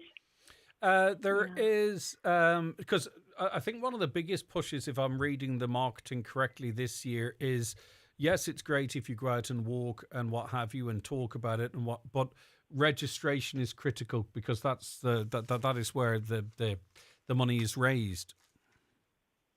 Absolutely. So, this year we are really kind of encouraging people not to just show up, but to also sign up.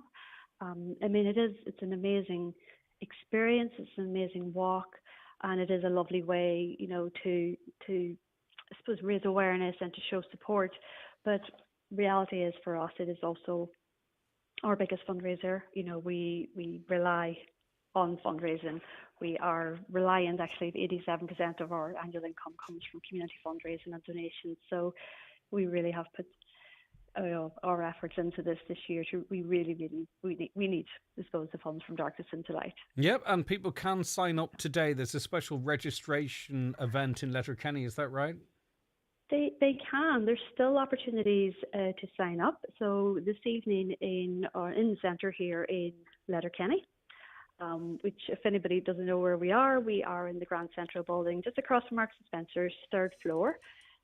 We are here from 4 till 6:30 this evening for anyone who'd like to register.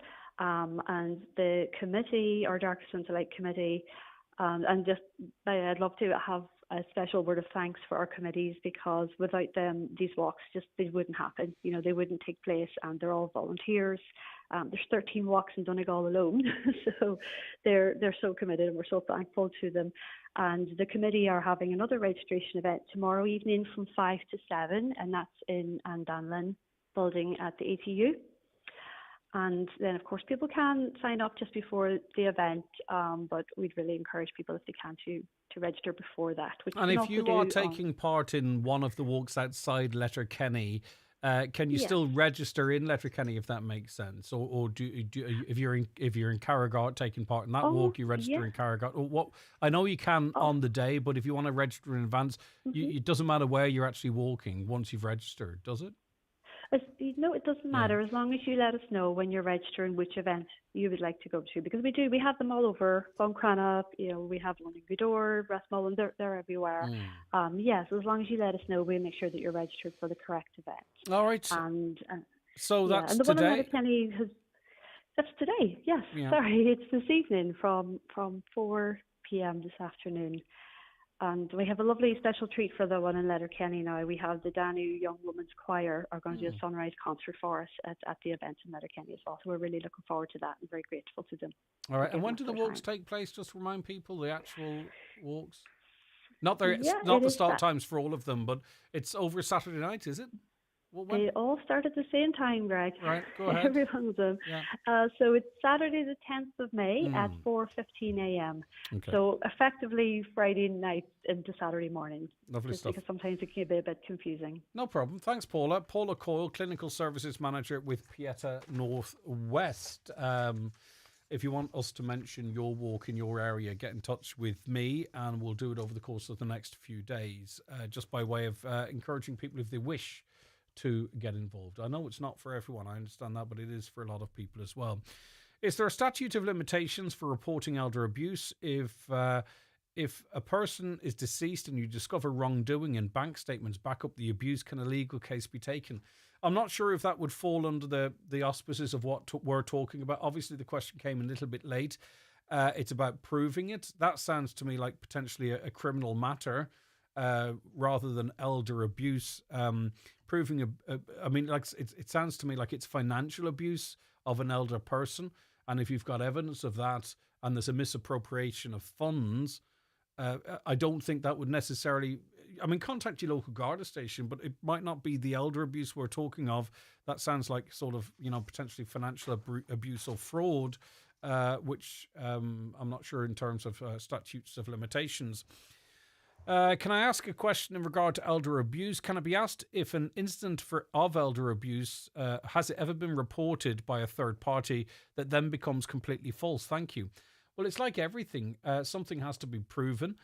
When we talk of the 7,500 reports of elder abuse, that doesn't mean that all of them are actual cases. There could be third parties who've made false allegations. I'm not sure how they're processed. So inevitably, like anything, not every single one of those reports is going to be legitimate. You will get some people, you might get a family member that makes the allegation against another family member because there's some sort of a dispute or what have you, and their motives might be questionable. So inevitably, of course, that has to be the case, doesn't it? That sometimes there's going to be abuse of that system. Just on terms of fundraising, I wanted to mention a charity auction. It's on Saturday, May 17th. It's at Logues of Cranford. It starts at 8 p.m. And it's raising funds for the Irish Cancer Society as part of Relay for Life. Team Oran in memory of Oran O'Donnell also. And if you want to donate items for that auction, and I can see sheep here, I can see round bales, stuff like that, or any machinery, I'm sure they'd be very grateful for. We have a series of mobile numbers here. There's absolutely no point me reading these mobile numbers out because you wouldn't have a pen handy. But get in contact with us if you want to support that. Right. That's where we have to leave it on the 9 till noon show for another Thursday. We're back tomorrow morning, Friday morning, with the Friday panel and lots more besides. But for today, a big thank you to Caroline Orr, who researched and produced the show, assisted by Shannon Wilkins.